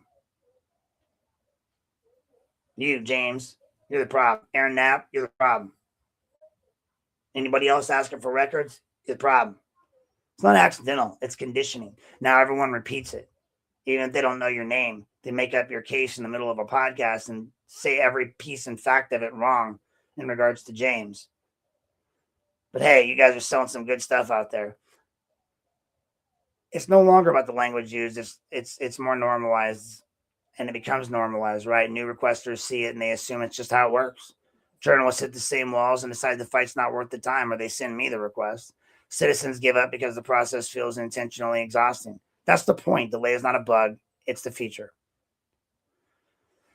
And when you look at it, these types of requests reach the AG's office. The denial phrases disappear. The shifting explanation stops. The exemptions are cited narrowly. The production happens. There's no moralizing. There's no attitude. There's no suggestion that the requester is the problem, which tells you everything you need to know. The law didn't change. The request hasn't changed. The only willingness to comply with the requester has changed. And that's why it's not about me, and it never has been. If it were about just me, the pattern would be inconsistent. It would be personal. They'd just do it to me. It'd be messy. Instead, it's clean, repetitive, and institutional. The same tactics applied regardless of subject matter, as long as the records are uncomfortable. So why retraining? I think that's why retraining is really the right word here, because what's happened and what's been learned can be unlearned. The Public Records Act is not optional. It's not adversarial. It's not something to be managed under the law. It is the fucking law. And if agencies can learn to weaponize delay, then they can learn to stop fucking doing it. And sunshine laws exist to break that power because they behave badly in the dark. You know, they treat them as if they're a courtesy paperwork, a paperwork obligation, or administrative inconvenience later on top of real work, so to speak. Sunshine laws are not decorative. They're not symbolic. They exist because history proved time and time again, House or beyond, that unchecked power does not self-regulate. It never has. Ohio Public Records Acts are open meetings acts where they are not written because government always behaves well. They're written because governments repeatedly fail when left to its own internal processes. Humanity does. You know, that's why we have rules. That's why we have arguably a Bible. They exist because the public cannot meaningfully consent to governance if it cannot see how decisions are made, who is communicating with whom, and what information is being relied upon. Transparency is not about catching someone doing something wrong every time. You know, that's not why I stay up reading all these things. It's about preventing the conditions where wrongdoing becomes easy, hidden, and normalized. And that's where the law is written the way it is. That is why promptly is not defined as whatever is convenient. That's why exemptions are narrow. That's why the burden on the government is to justify withholding, not the public to justify access. Sunshine law matters because delay distorts reality. Records are delayed for months and months and months on end Reporting's delayed, public understanding's delayed, accountability is delayed. And when accountability is delayed long enough, it often never happens at all. The news cycle moves on, the decision makers remain, the behavior repeats. It's not accidental, it's not structural. It's where the double standard becomes impossible to ignore. When journalists like Mark Puente or Mike Mason obtain records that expose wrongdoing, they're called investigative reporters and journalists. Their work is praised. Their persistence is framed as diligence. Their follow-ups are seen as necessary pressure on the system. When I do it, using the same statute, citing the same law, filing the same type of request, I'm labeled as a problem, a troublemaker, difficult, unhinged, obsessive. The only difference is proximity. When scrutiny comes from outside the system, it's easier to tolerate. When it comes from someone local, someone who understands the players, someone who notices the pattern across agencies, it becomes threatening. Not because it's wrong, but because it becomes effective. The irony is they never want. The irony here is that they never want acknowledged is that some of the most significant reporting outcomes tied to Lorain did not start with a grand investigation. They started with public records requests that were uncovered inconsistencies, requests that revealed contradictions, requests that forced explanations that were never volunteered. James McCann's records requests did not exist in isolation. They contributed to the chain of scrutiny that led to a broader investigations, including the Mihawk matter. The scrutiny and that in turn led to expose the systematic issues, including Lorain's traffic ticket problems that Mark Puentes reported on, problems that affected thousands of people, problems that had real financial and legal consequences. Those discoveries did not happen because someone was polite and passive. They happened because someone read the law, used it, and refused to be deterred by discomfort. That's why sunshine laws are designed to protect the process and the people. They're supposed to make it harder to hide patterns. They're supposed to make it easier to connect the dots. They're supposed to ensure when one agency passes records to the other that the trail doesn't just disappear like breadcrumbs being eaten by a foraging animal. They're supposed to prevent the very thing that keeps happening here in Lorain and Lorain County, where exemptions morph, justifications shift, and accountability gets lost between offices. When agencies treat sunshine laws as adversarial tools rather than structural safeguards, they reveal how they actually view us, the public, the people. Not as owners of the government, but as obstacles to be overcome or managed. That's sad, folks. That brings us to the core, back to the core issue, right? It's not about tone. It's not about volume. Not about how fast I talk or how many emails I send. It's about how the laws applied equally and evenly. The government expects citizens to comply with statutes, deadlines, licensing requirements, ethical codes, and the government is obligated to comply with the transparency laws with the same seriousness. There's no hierarchy where enforcement obligations matter more than disclosure obligations. They are part of the same system. Sunshine law matters because they are the only thing standing between institutional memory and institutional amnesia. Without them, patterns disappear. With them, patterns become undeniable. And once a pattern is undeniable, the question is no longer whether the law is clear. The question becomes, is anyone intends to actually follow it? That's going to bring us to the final segment of our show tonight. Here we got about 12 minutes left. We're going to try to finish up by 2-hour mark. I'm going to give you one more quick ad break, grab a quick drink, and then we will be right back here to do our closing. And our closing is going to be why transparency, or this is what transparency should look like, and why it's being resisted so harshly by the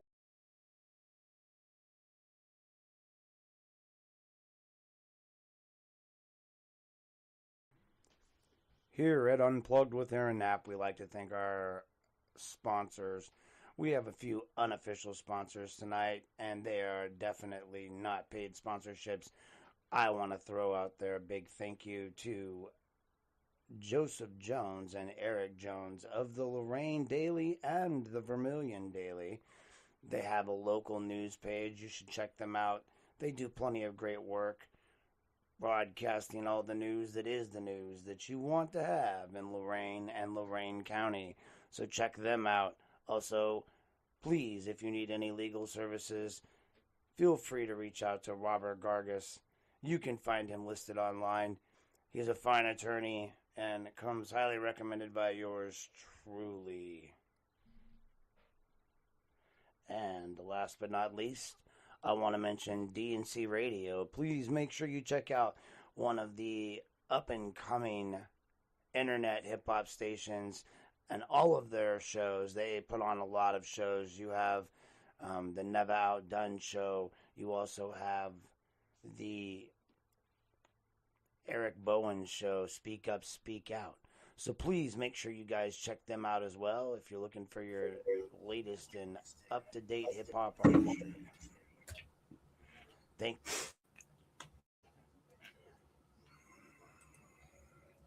Alrighty, folks, that brings us to our conclusion. Thank you guys for sticking in. For the two of you that are still here in the long haul, we got 10 more minutes left, if that.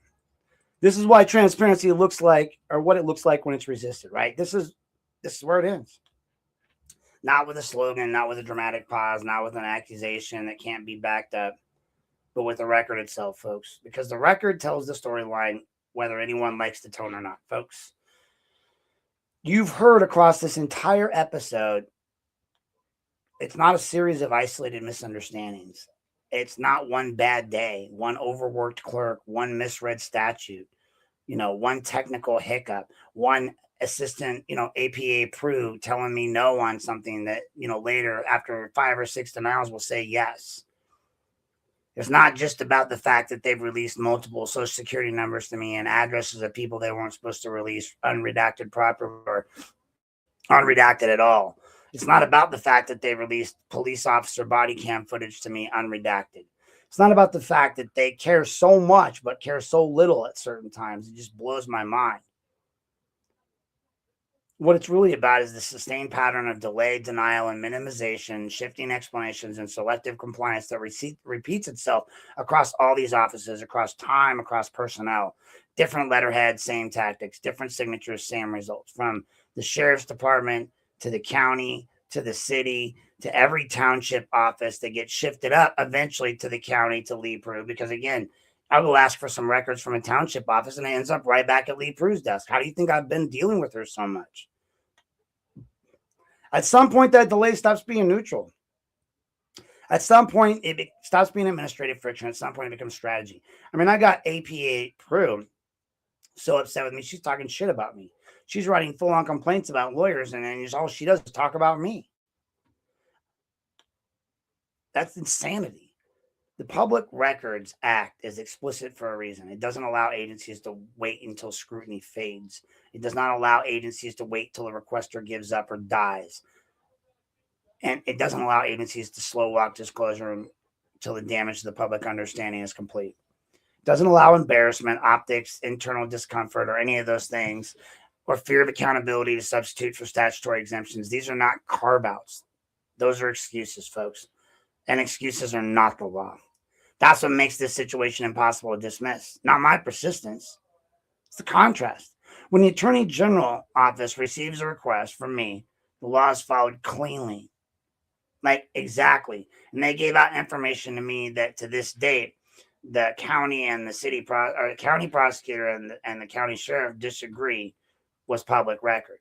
So basically, Tony Silla told me that, and the county prosecutor and the city, the county sheriff said, what they gave you, they weren't supposed to give you. It's not public record. So they accused the Attorney General of breaking the law.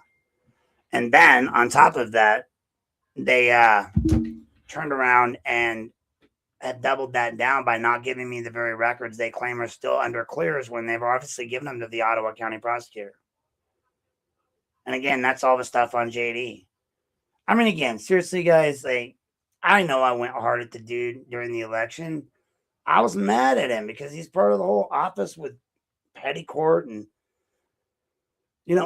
look, he obviously probably got played too. I mean, smarter people than him and dumber people than him on all sides of the field have been played by people, yours truly included. So I think in some cases the real sin is to trust people, because sooner or later, even the people you hold dearest and that you think you trust end up betraying you. Even people you love, even people that are close to you, somehow, some way, oftentimes, incidentally or accidentally or purposefully betray you. It's never the hand that's furthest away that stabs you in the back. It's the one that you let close. But hey, when the Attorney General receives that request, they follow it cleanly. They don't give a shit it's me. Lee Prue does. Everyone else is mad they don't have any more of my licenses to attack. I let the CDCA go to I was supposed to renew it, and rather than pay to renew it, I just let it go to waste. Rather than deal with it being a weapon used against me by Tia Hilton. Oops. Gurmy. I miss my Gurmy. This is also where the narrative about me collapses, because it's difficult. People do not say thank you when records are produced, and I do. Problem requesters do not acknowledge proper compliance, and I do. Troublemakers do not cite the law accurately and consistently for months at a time, and I do. And no one's ever going to correct me on that. One thing that was said truthful in that podcast the other day is I do quote a lot of laws. Think about that, though. I'm quoting the law, reading the law, educating myself. I have law books back there. I read these things, right? Like, you should see the juvenile law book. It's like that thick. I could go grab it. I'm not gonna. I'm boring, is what I do. I sit here all day and I read. I don't have anything else to do. Before, I would work and then I would come home and read, because part of my whole workload is continuing education. And I graduated recently in 22. So yes, I do go at this with the enthusiasm of a first year graduate, second year graduate, third year graduate. I think everybody just saw the older face and was like, so yeah. But what all actually causes the friction that we're seeing here isn't aggression. It's my accuracy. It's my memory. It's my documentation. It's my refusal to let yesterday's denial contradict today's production without comment. Because I'm not going to let it just not happen. Sunshine laws exist precisely because power prefers darkness. Not always for dramatic reasons, not always for criminal reasons, but for human reasons. Convenience, comfort, control. Those impulses do not make someone evil, but they do make transparency necessary. If public officials want deference, then they can earn it through compliance. If they want trust, they can build it through disclosure. And if they want silence, they shouldn't have picked public office. If they want silence, they should have never fucking picked on me. You guys can say you didn't, but you did. This is not personal. It is structural. I'm used to being the target of aggression. But the law doesn't belong to the city or of Lorain. The law, it doesn't belong to the county of Lorain. It doesn't belong to prosecutors, law directors, IT departments, or administrators. It belongs to we the fucking people. It belongs to everyone listening right now, whether they ever file a records request or not. Whether you like me, hate me, or love me, none of that matters. Because here's the final truth that no amount of delay can erase, folks. None whatsoever. The law applies to me, it applies to you. If the law applies to you, it applies to them. It applies to all of us. If I'm expected to follow it precisely, so are they, so are you, so are we. All of us. It's all or nothing.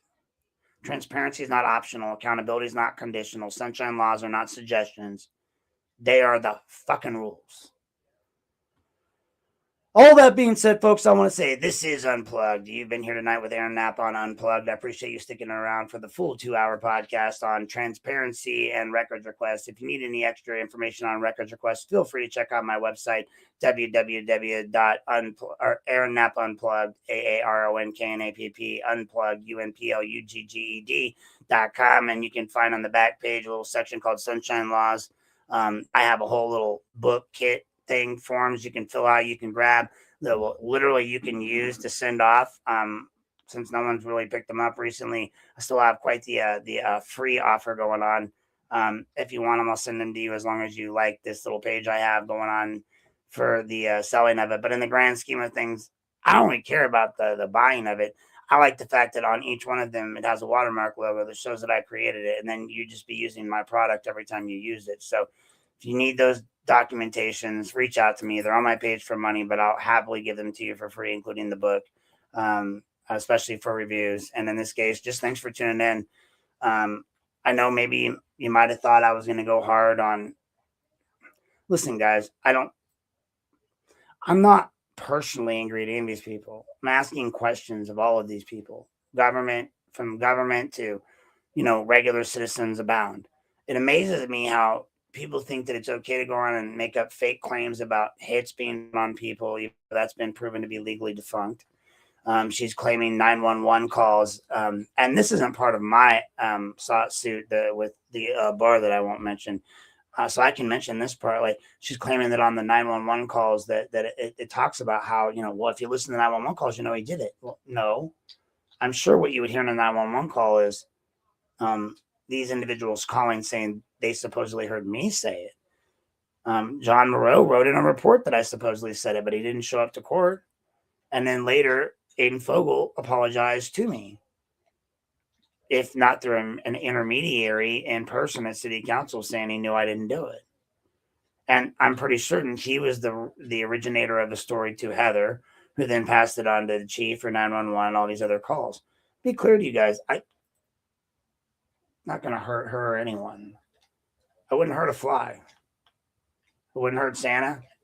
You're right. Gito would kick my ass. All these people would kick my ass because I'm not going to fight any of you. I don't fight. Those days are long since over.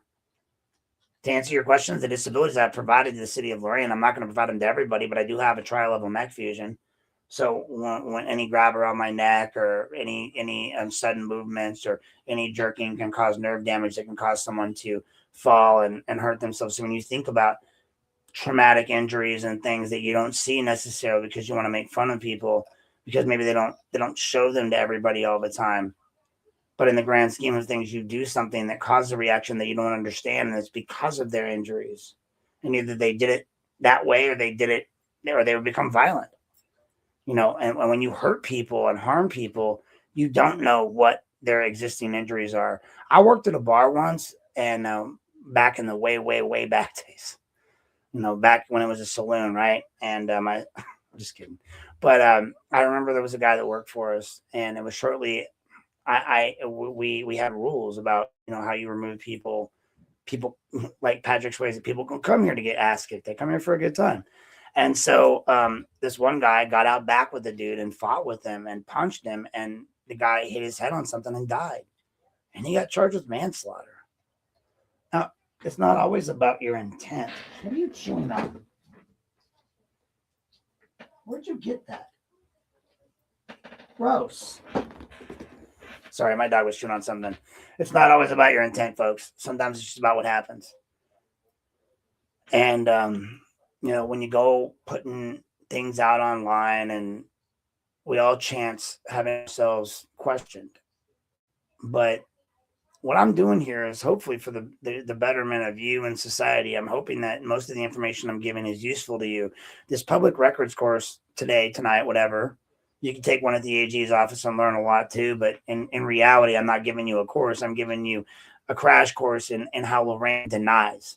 One of the things that I do in my book is I go through all of the forms of denial language that they use.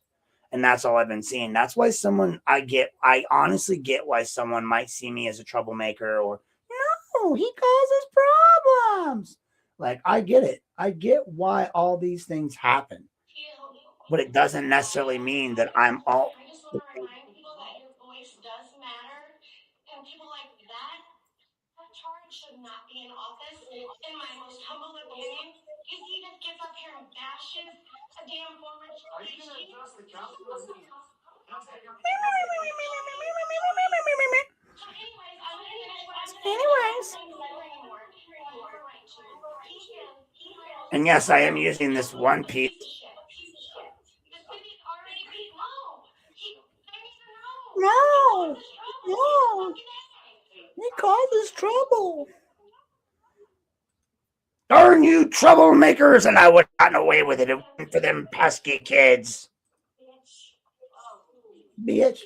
I mean, come on, dude. You didn't have to say that to Jasmine. But I mean, again, I'm the kind of guy that can get these guttural reactions and assure that as part of our regular checklist that we have for many projects that we can visit this. This is not a common area because we typically don't waive fees. So it's one of those areas that we'll revisit here as we move along. Thank you, Mr. Carrion.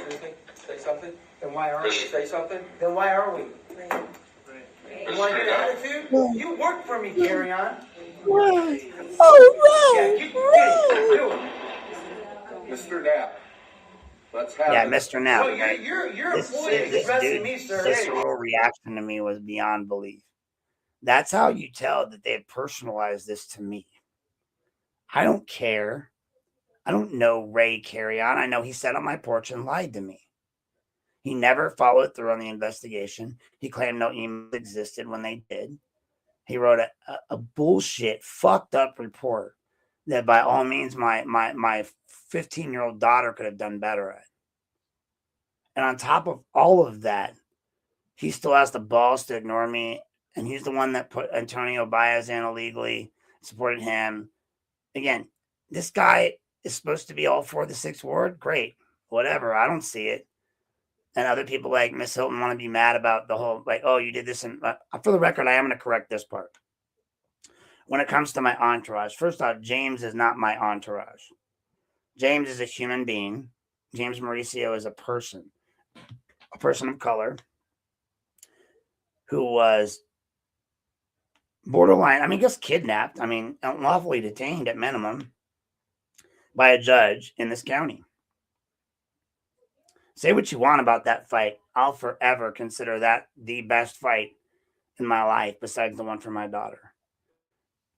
My attorney and I, Robert, stood up for a man who could not stand up for himself. Now, you guys can say what you fucking want about that, but I'll lay that shit out multiple times, and I'll lay it out proudly. The man went in there for the first time without either me or Garen. Well, really just Garen, because I never went with James. I like James, but in order to maintain an arm's length distance so I can be an advocate, I can't go do these things with these people. That's why Garen exists. Garen goes with him to these city council things or the city hall to get these records so they don't mess with them. He decided that day, as all of us do sometimes, because we become bothers to people in our mind. He's asking us for help all the time. He probably felt like he was bothering Garen, so we didn't ask, so we went. He has a little camera on the front. Of course, he did what I do. Now, when I go in City Hall and I refuse to tell people where I'm going, they stop me and I stand right there in the doorway till the mayor comes down and gives me carte blanche to move on because, those little door guards, they do what they do. Now, after I'd already set that standard, he walks through, having seen me fight that fight with Mayor Bradley, walks through with his camera, goes up to the second floor. Now, if you watch one of his most recent videos, the one piece to all of us I didn't have was James's video.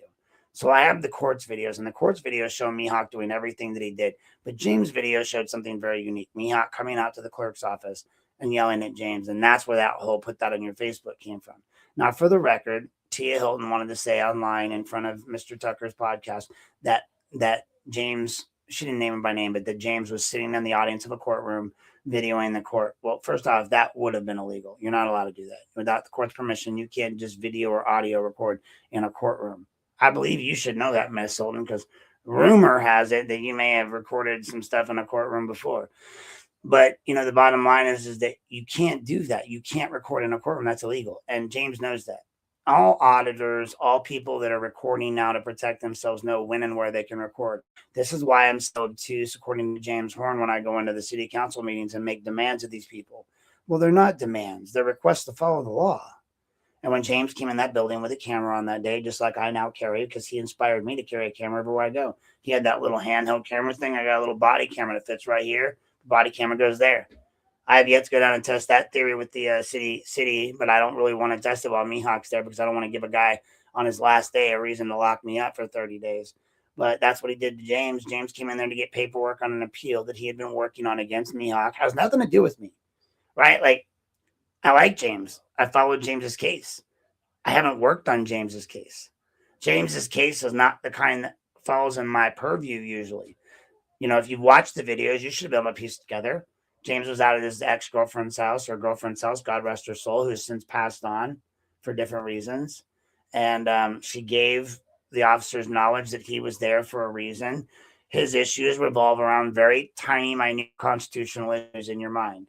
In my mind, there were two big issues that Officer Payne or whoever else was there could have done that wouldn't have mattered, that would have covered their asses completely. And that was just wait till he got in the truck and left and then pull him over if you knew he didn't have a license.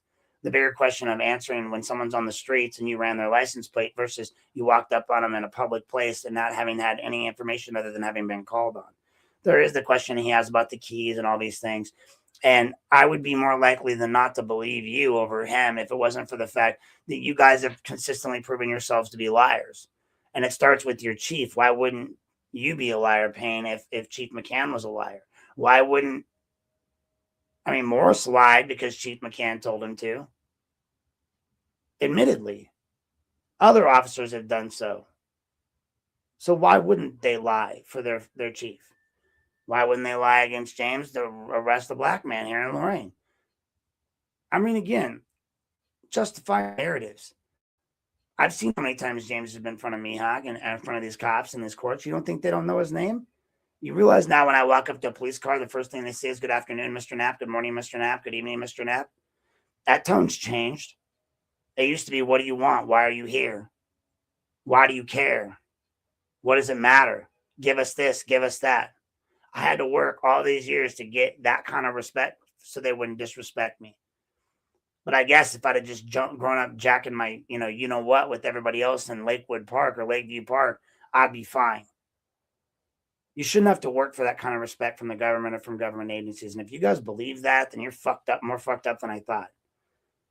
When you guys come out here and you say these things to people like you say, when your daughter comes out and is annoyed with you because you're still on a podcast, even though you were trying to finish it up and you haven't finished it up yet, and she sighs. Like, all these things are difficult. Sweetie, what do you need? It's not gonna now. Guys, I get it. You see me as the boogeyman behind every door. I get it. I feel like it sometimes. I feel like I try to make friends with people and I get attacked. Yes, I am suing certain people. If I could go through my emails and list to you what I really want to do, one of these podcasts, I'm going to list every time someone told me to sue them, from Bradley to Carry On to McCann to Tia herself to Patrick Horn. It's all anyone ever says to me. Well, sue me, sue me, sue me, sue me, sue me. Well, look, guys, it's either that or I go, what? Fisticuffs with you? We've already proven I'm not going to do that. In the same breath as saying I was swinging on all these people, even though I wasn't, and being aggressive, even though I wasn't, literally let them beat the shit out of me. I've had the shit beat out of me multiple times in that incident, and somehow I'm the one at fault. I get it. You recategorize my behaviors as violent and aggressive, all while saying that any one of you could beat me down, including Miss Hilton, including Gito, including all these people, and I would agree. Gito would kick my ass. Hilton would kick. Every one of you would. Because I'm not going to fight you. I'm not looking to be the next Jake Paul. I'm not looking to put my untrained, unconditioned personage into these scenarios with a C-spine, T-spine injury, a tri-level neck fusion, a steel plate in my right ankle, neuropathy down my whole right side. And I have TBIs from other incidences. So the brain damage that we're speaking of would have been caused through these incidences, and then a continuing on this, which is why I don't get involved in these scenarios, which is why I don't touch people, and why I don't like people touching me. Why, when you grab someone by the neck, you might be cutting off a nerve that causes a person to have a reaction. I know this much. Doctors' reports don't lie. So I do have the medical records to prove that I'm disabled. I don't agree with them. All the time I try to tell the doctors they're wrong, and they just laugh at me. Listen, I know you said you fused my neck, but I don't believe it. I don't give a fuck if you believe it or not. I know you said that my whole right side is going to be jacked up for life, but I don't believe it. Did you believe it or not? Like, it's not Ripley's. I don't get to change that narrative.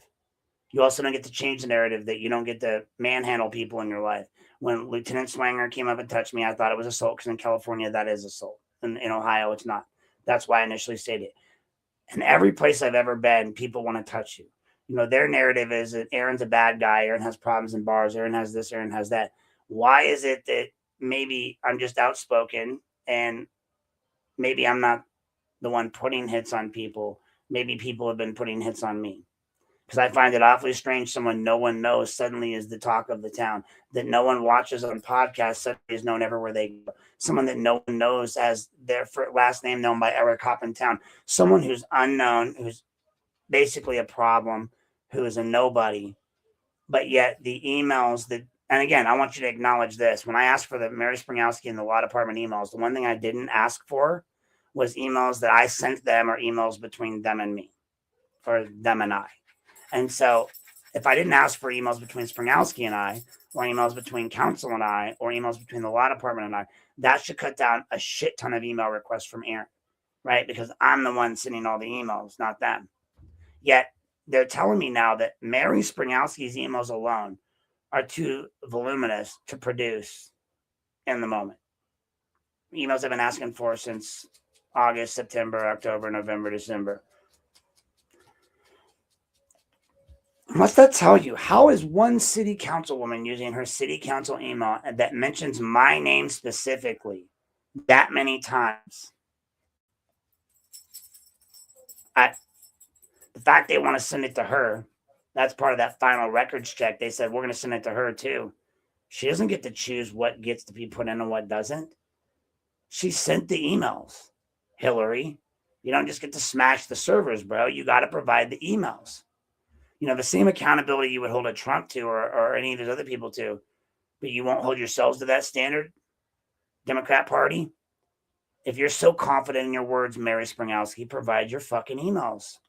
Simple as that. You ran around telling people I was going to hurt you because I said I was going to confront you.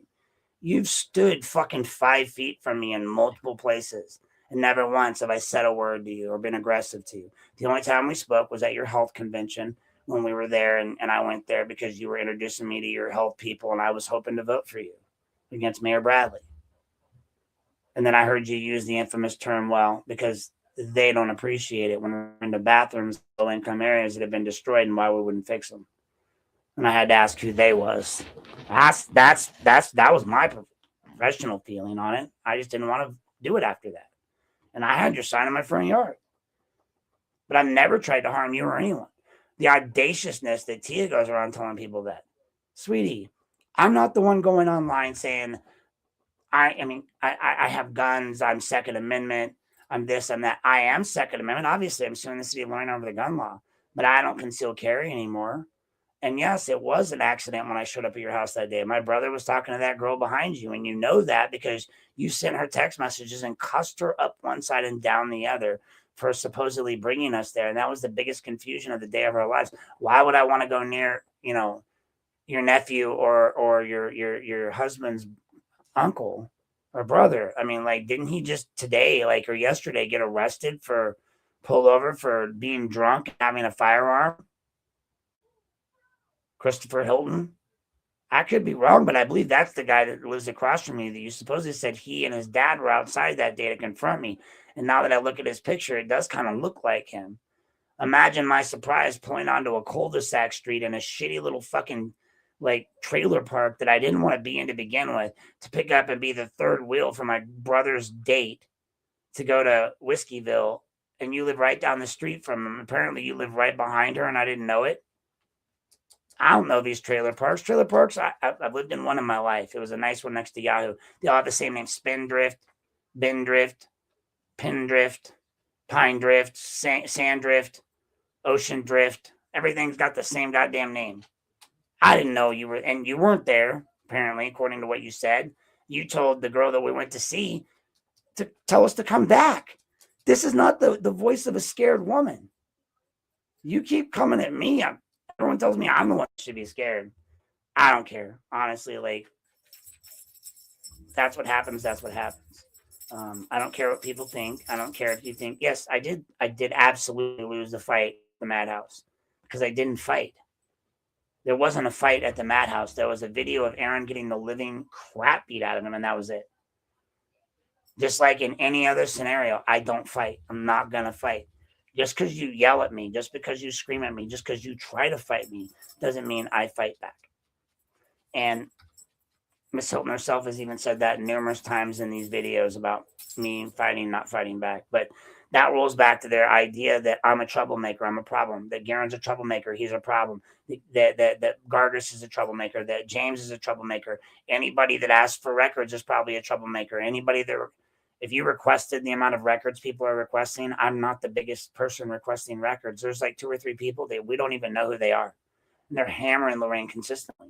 What I can tell you is that the Lorain County and Lorain City are paying obtuse amounts of money for lawyers that they could put towards just giving us records. I mean, they're now, the county commissioners are suing the domestic juvenile court for forcing them to add a budget item in because they spent too much money. Anyway, if you guys want public records requests, help with them, if you need information, send it to me. I'm way overlogged and overbooked, but I'll be happy to send you a copy of my records book and some sample forms to use to get the records you need, because sunshine does matter and the government officials want to hide from it. So be lawful, not awful. Thanks for tuning in. Sorry I went a little bit over, but you guys have a good night, and we'll see y'all next time.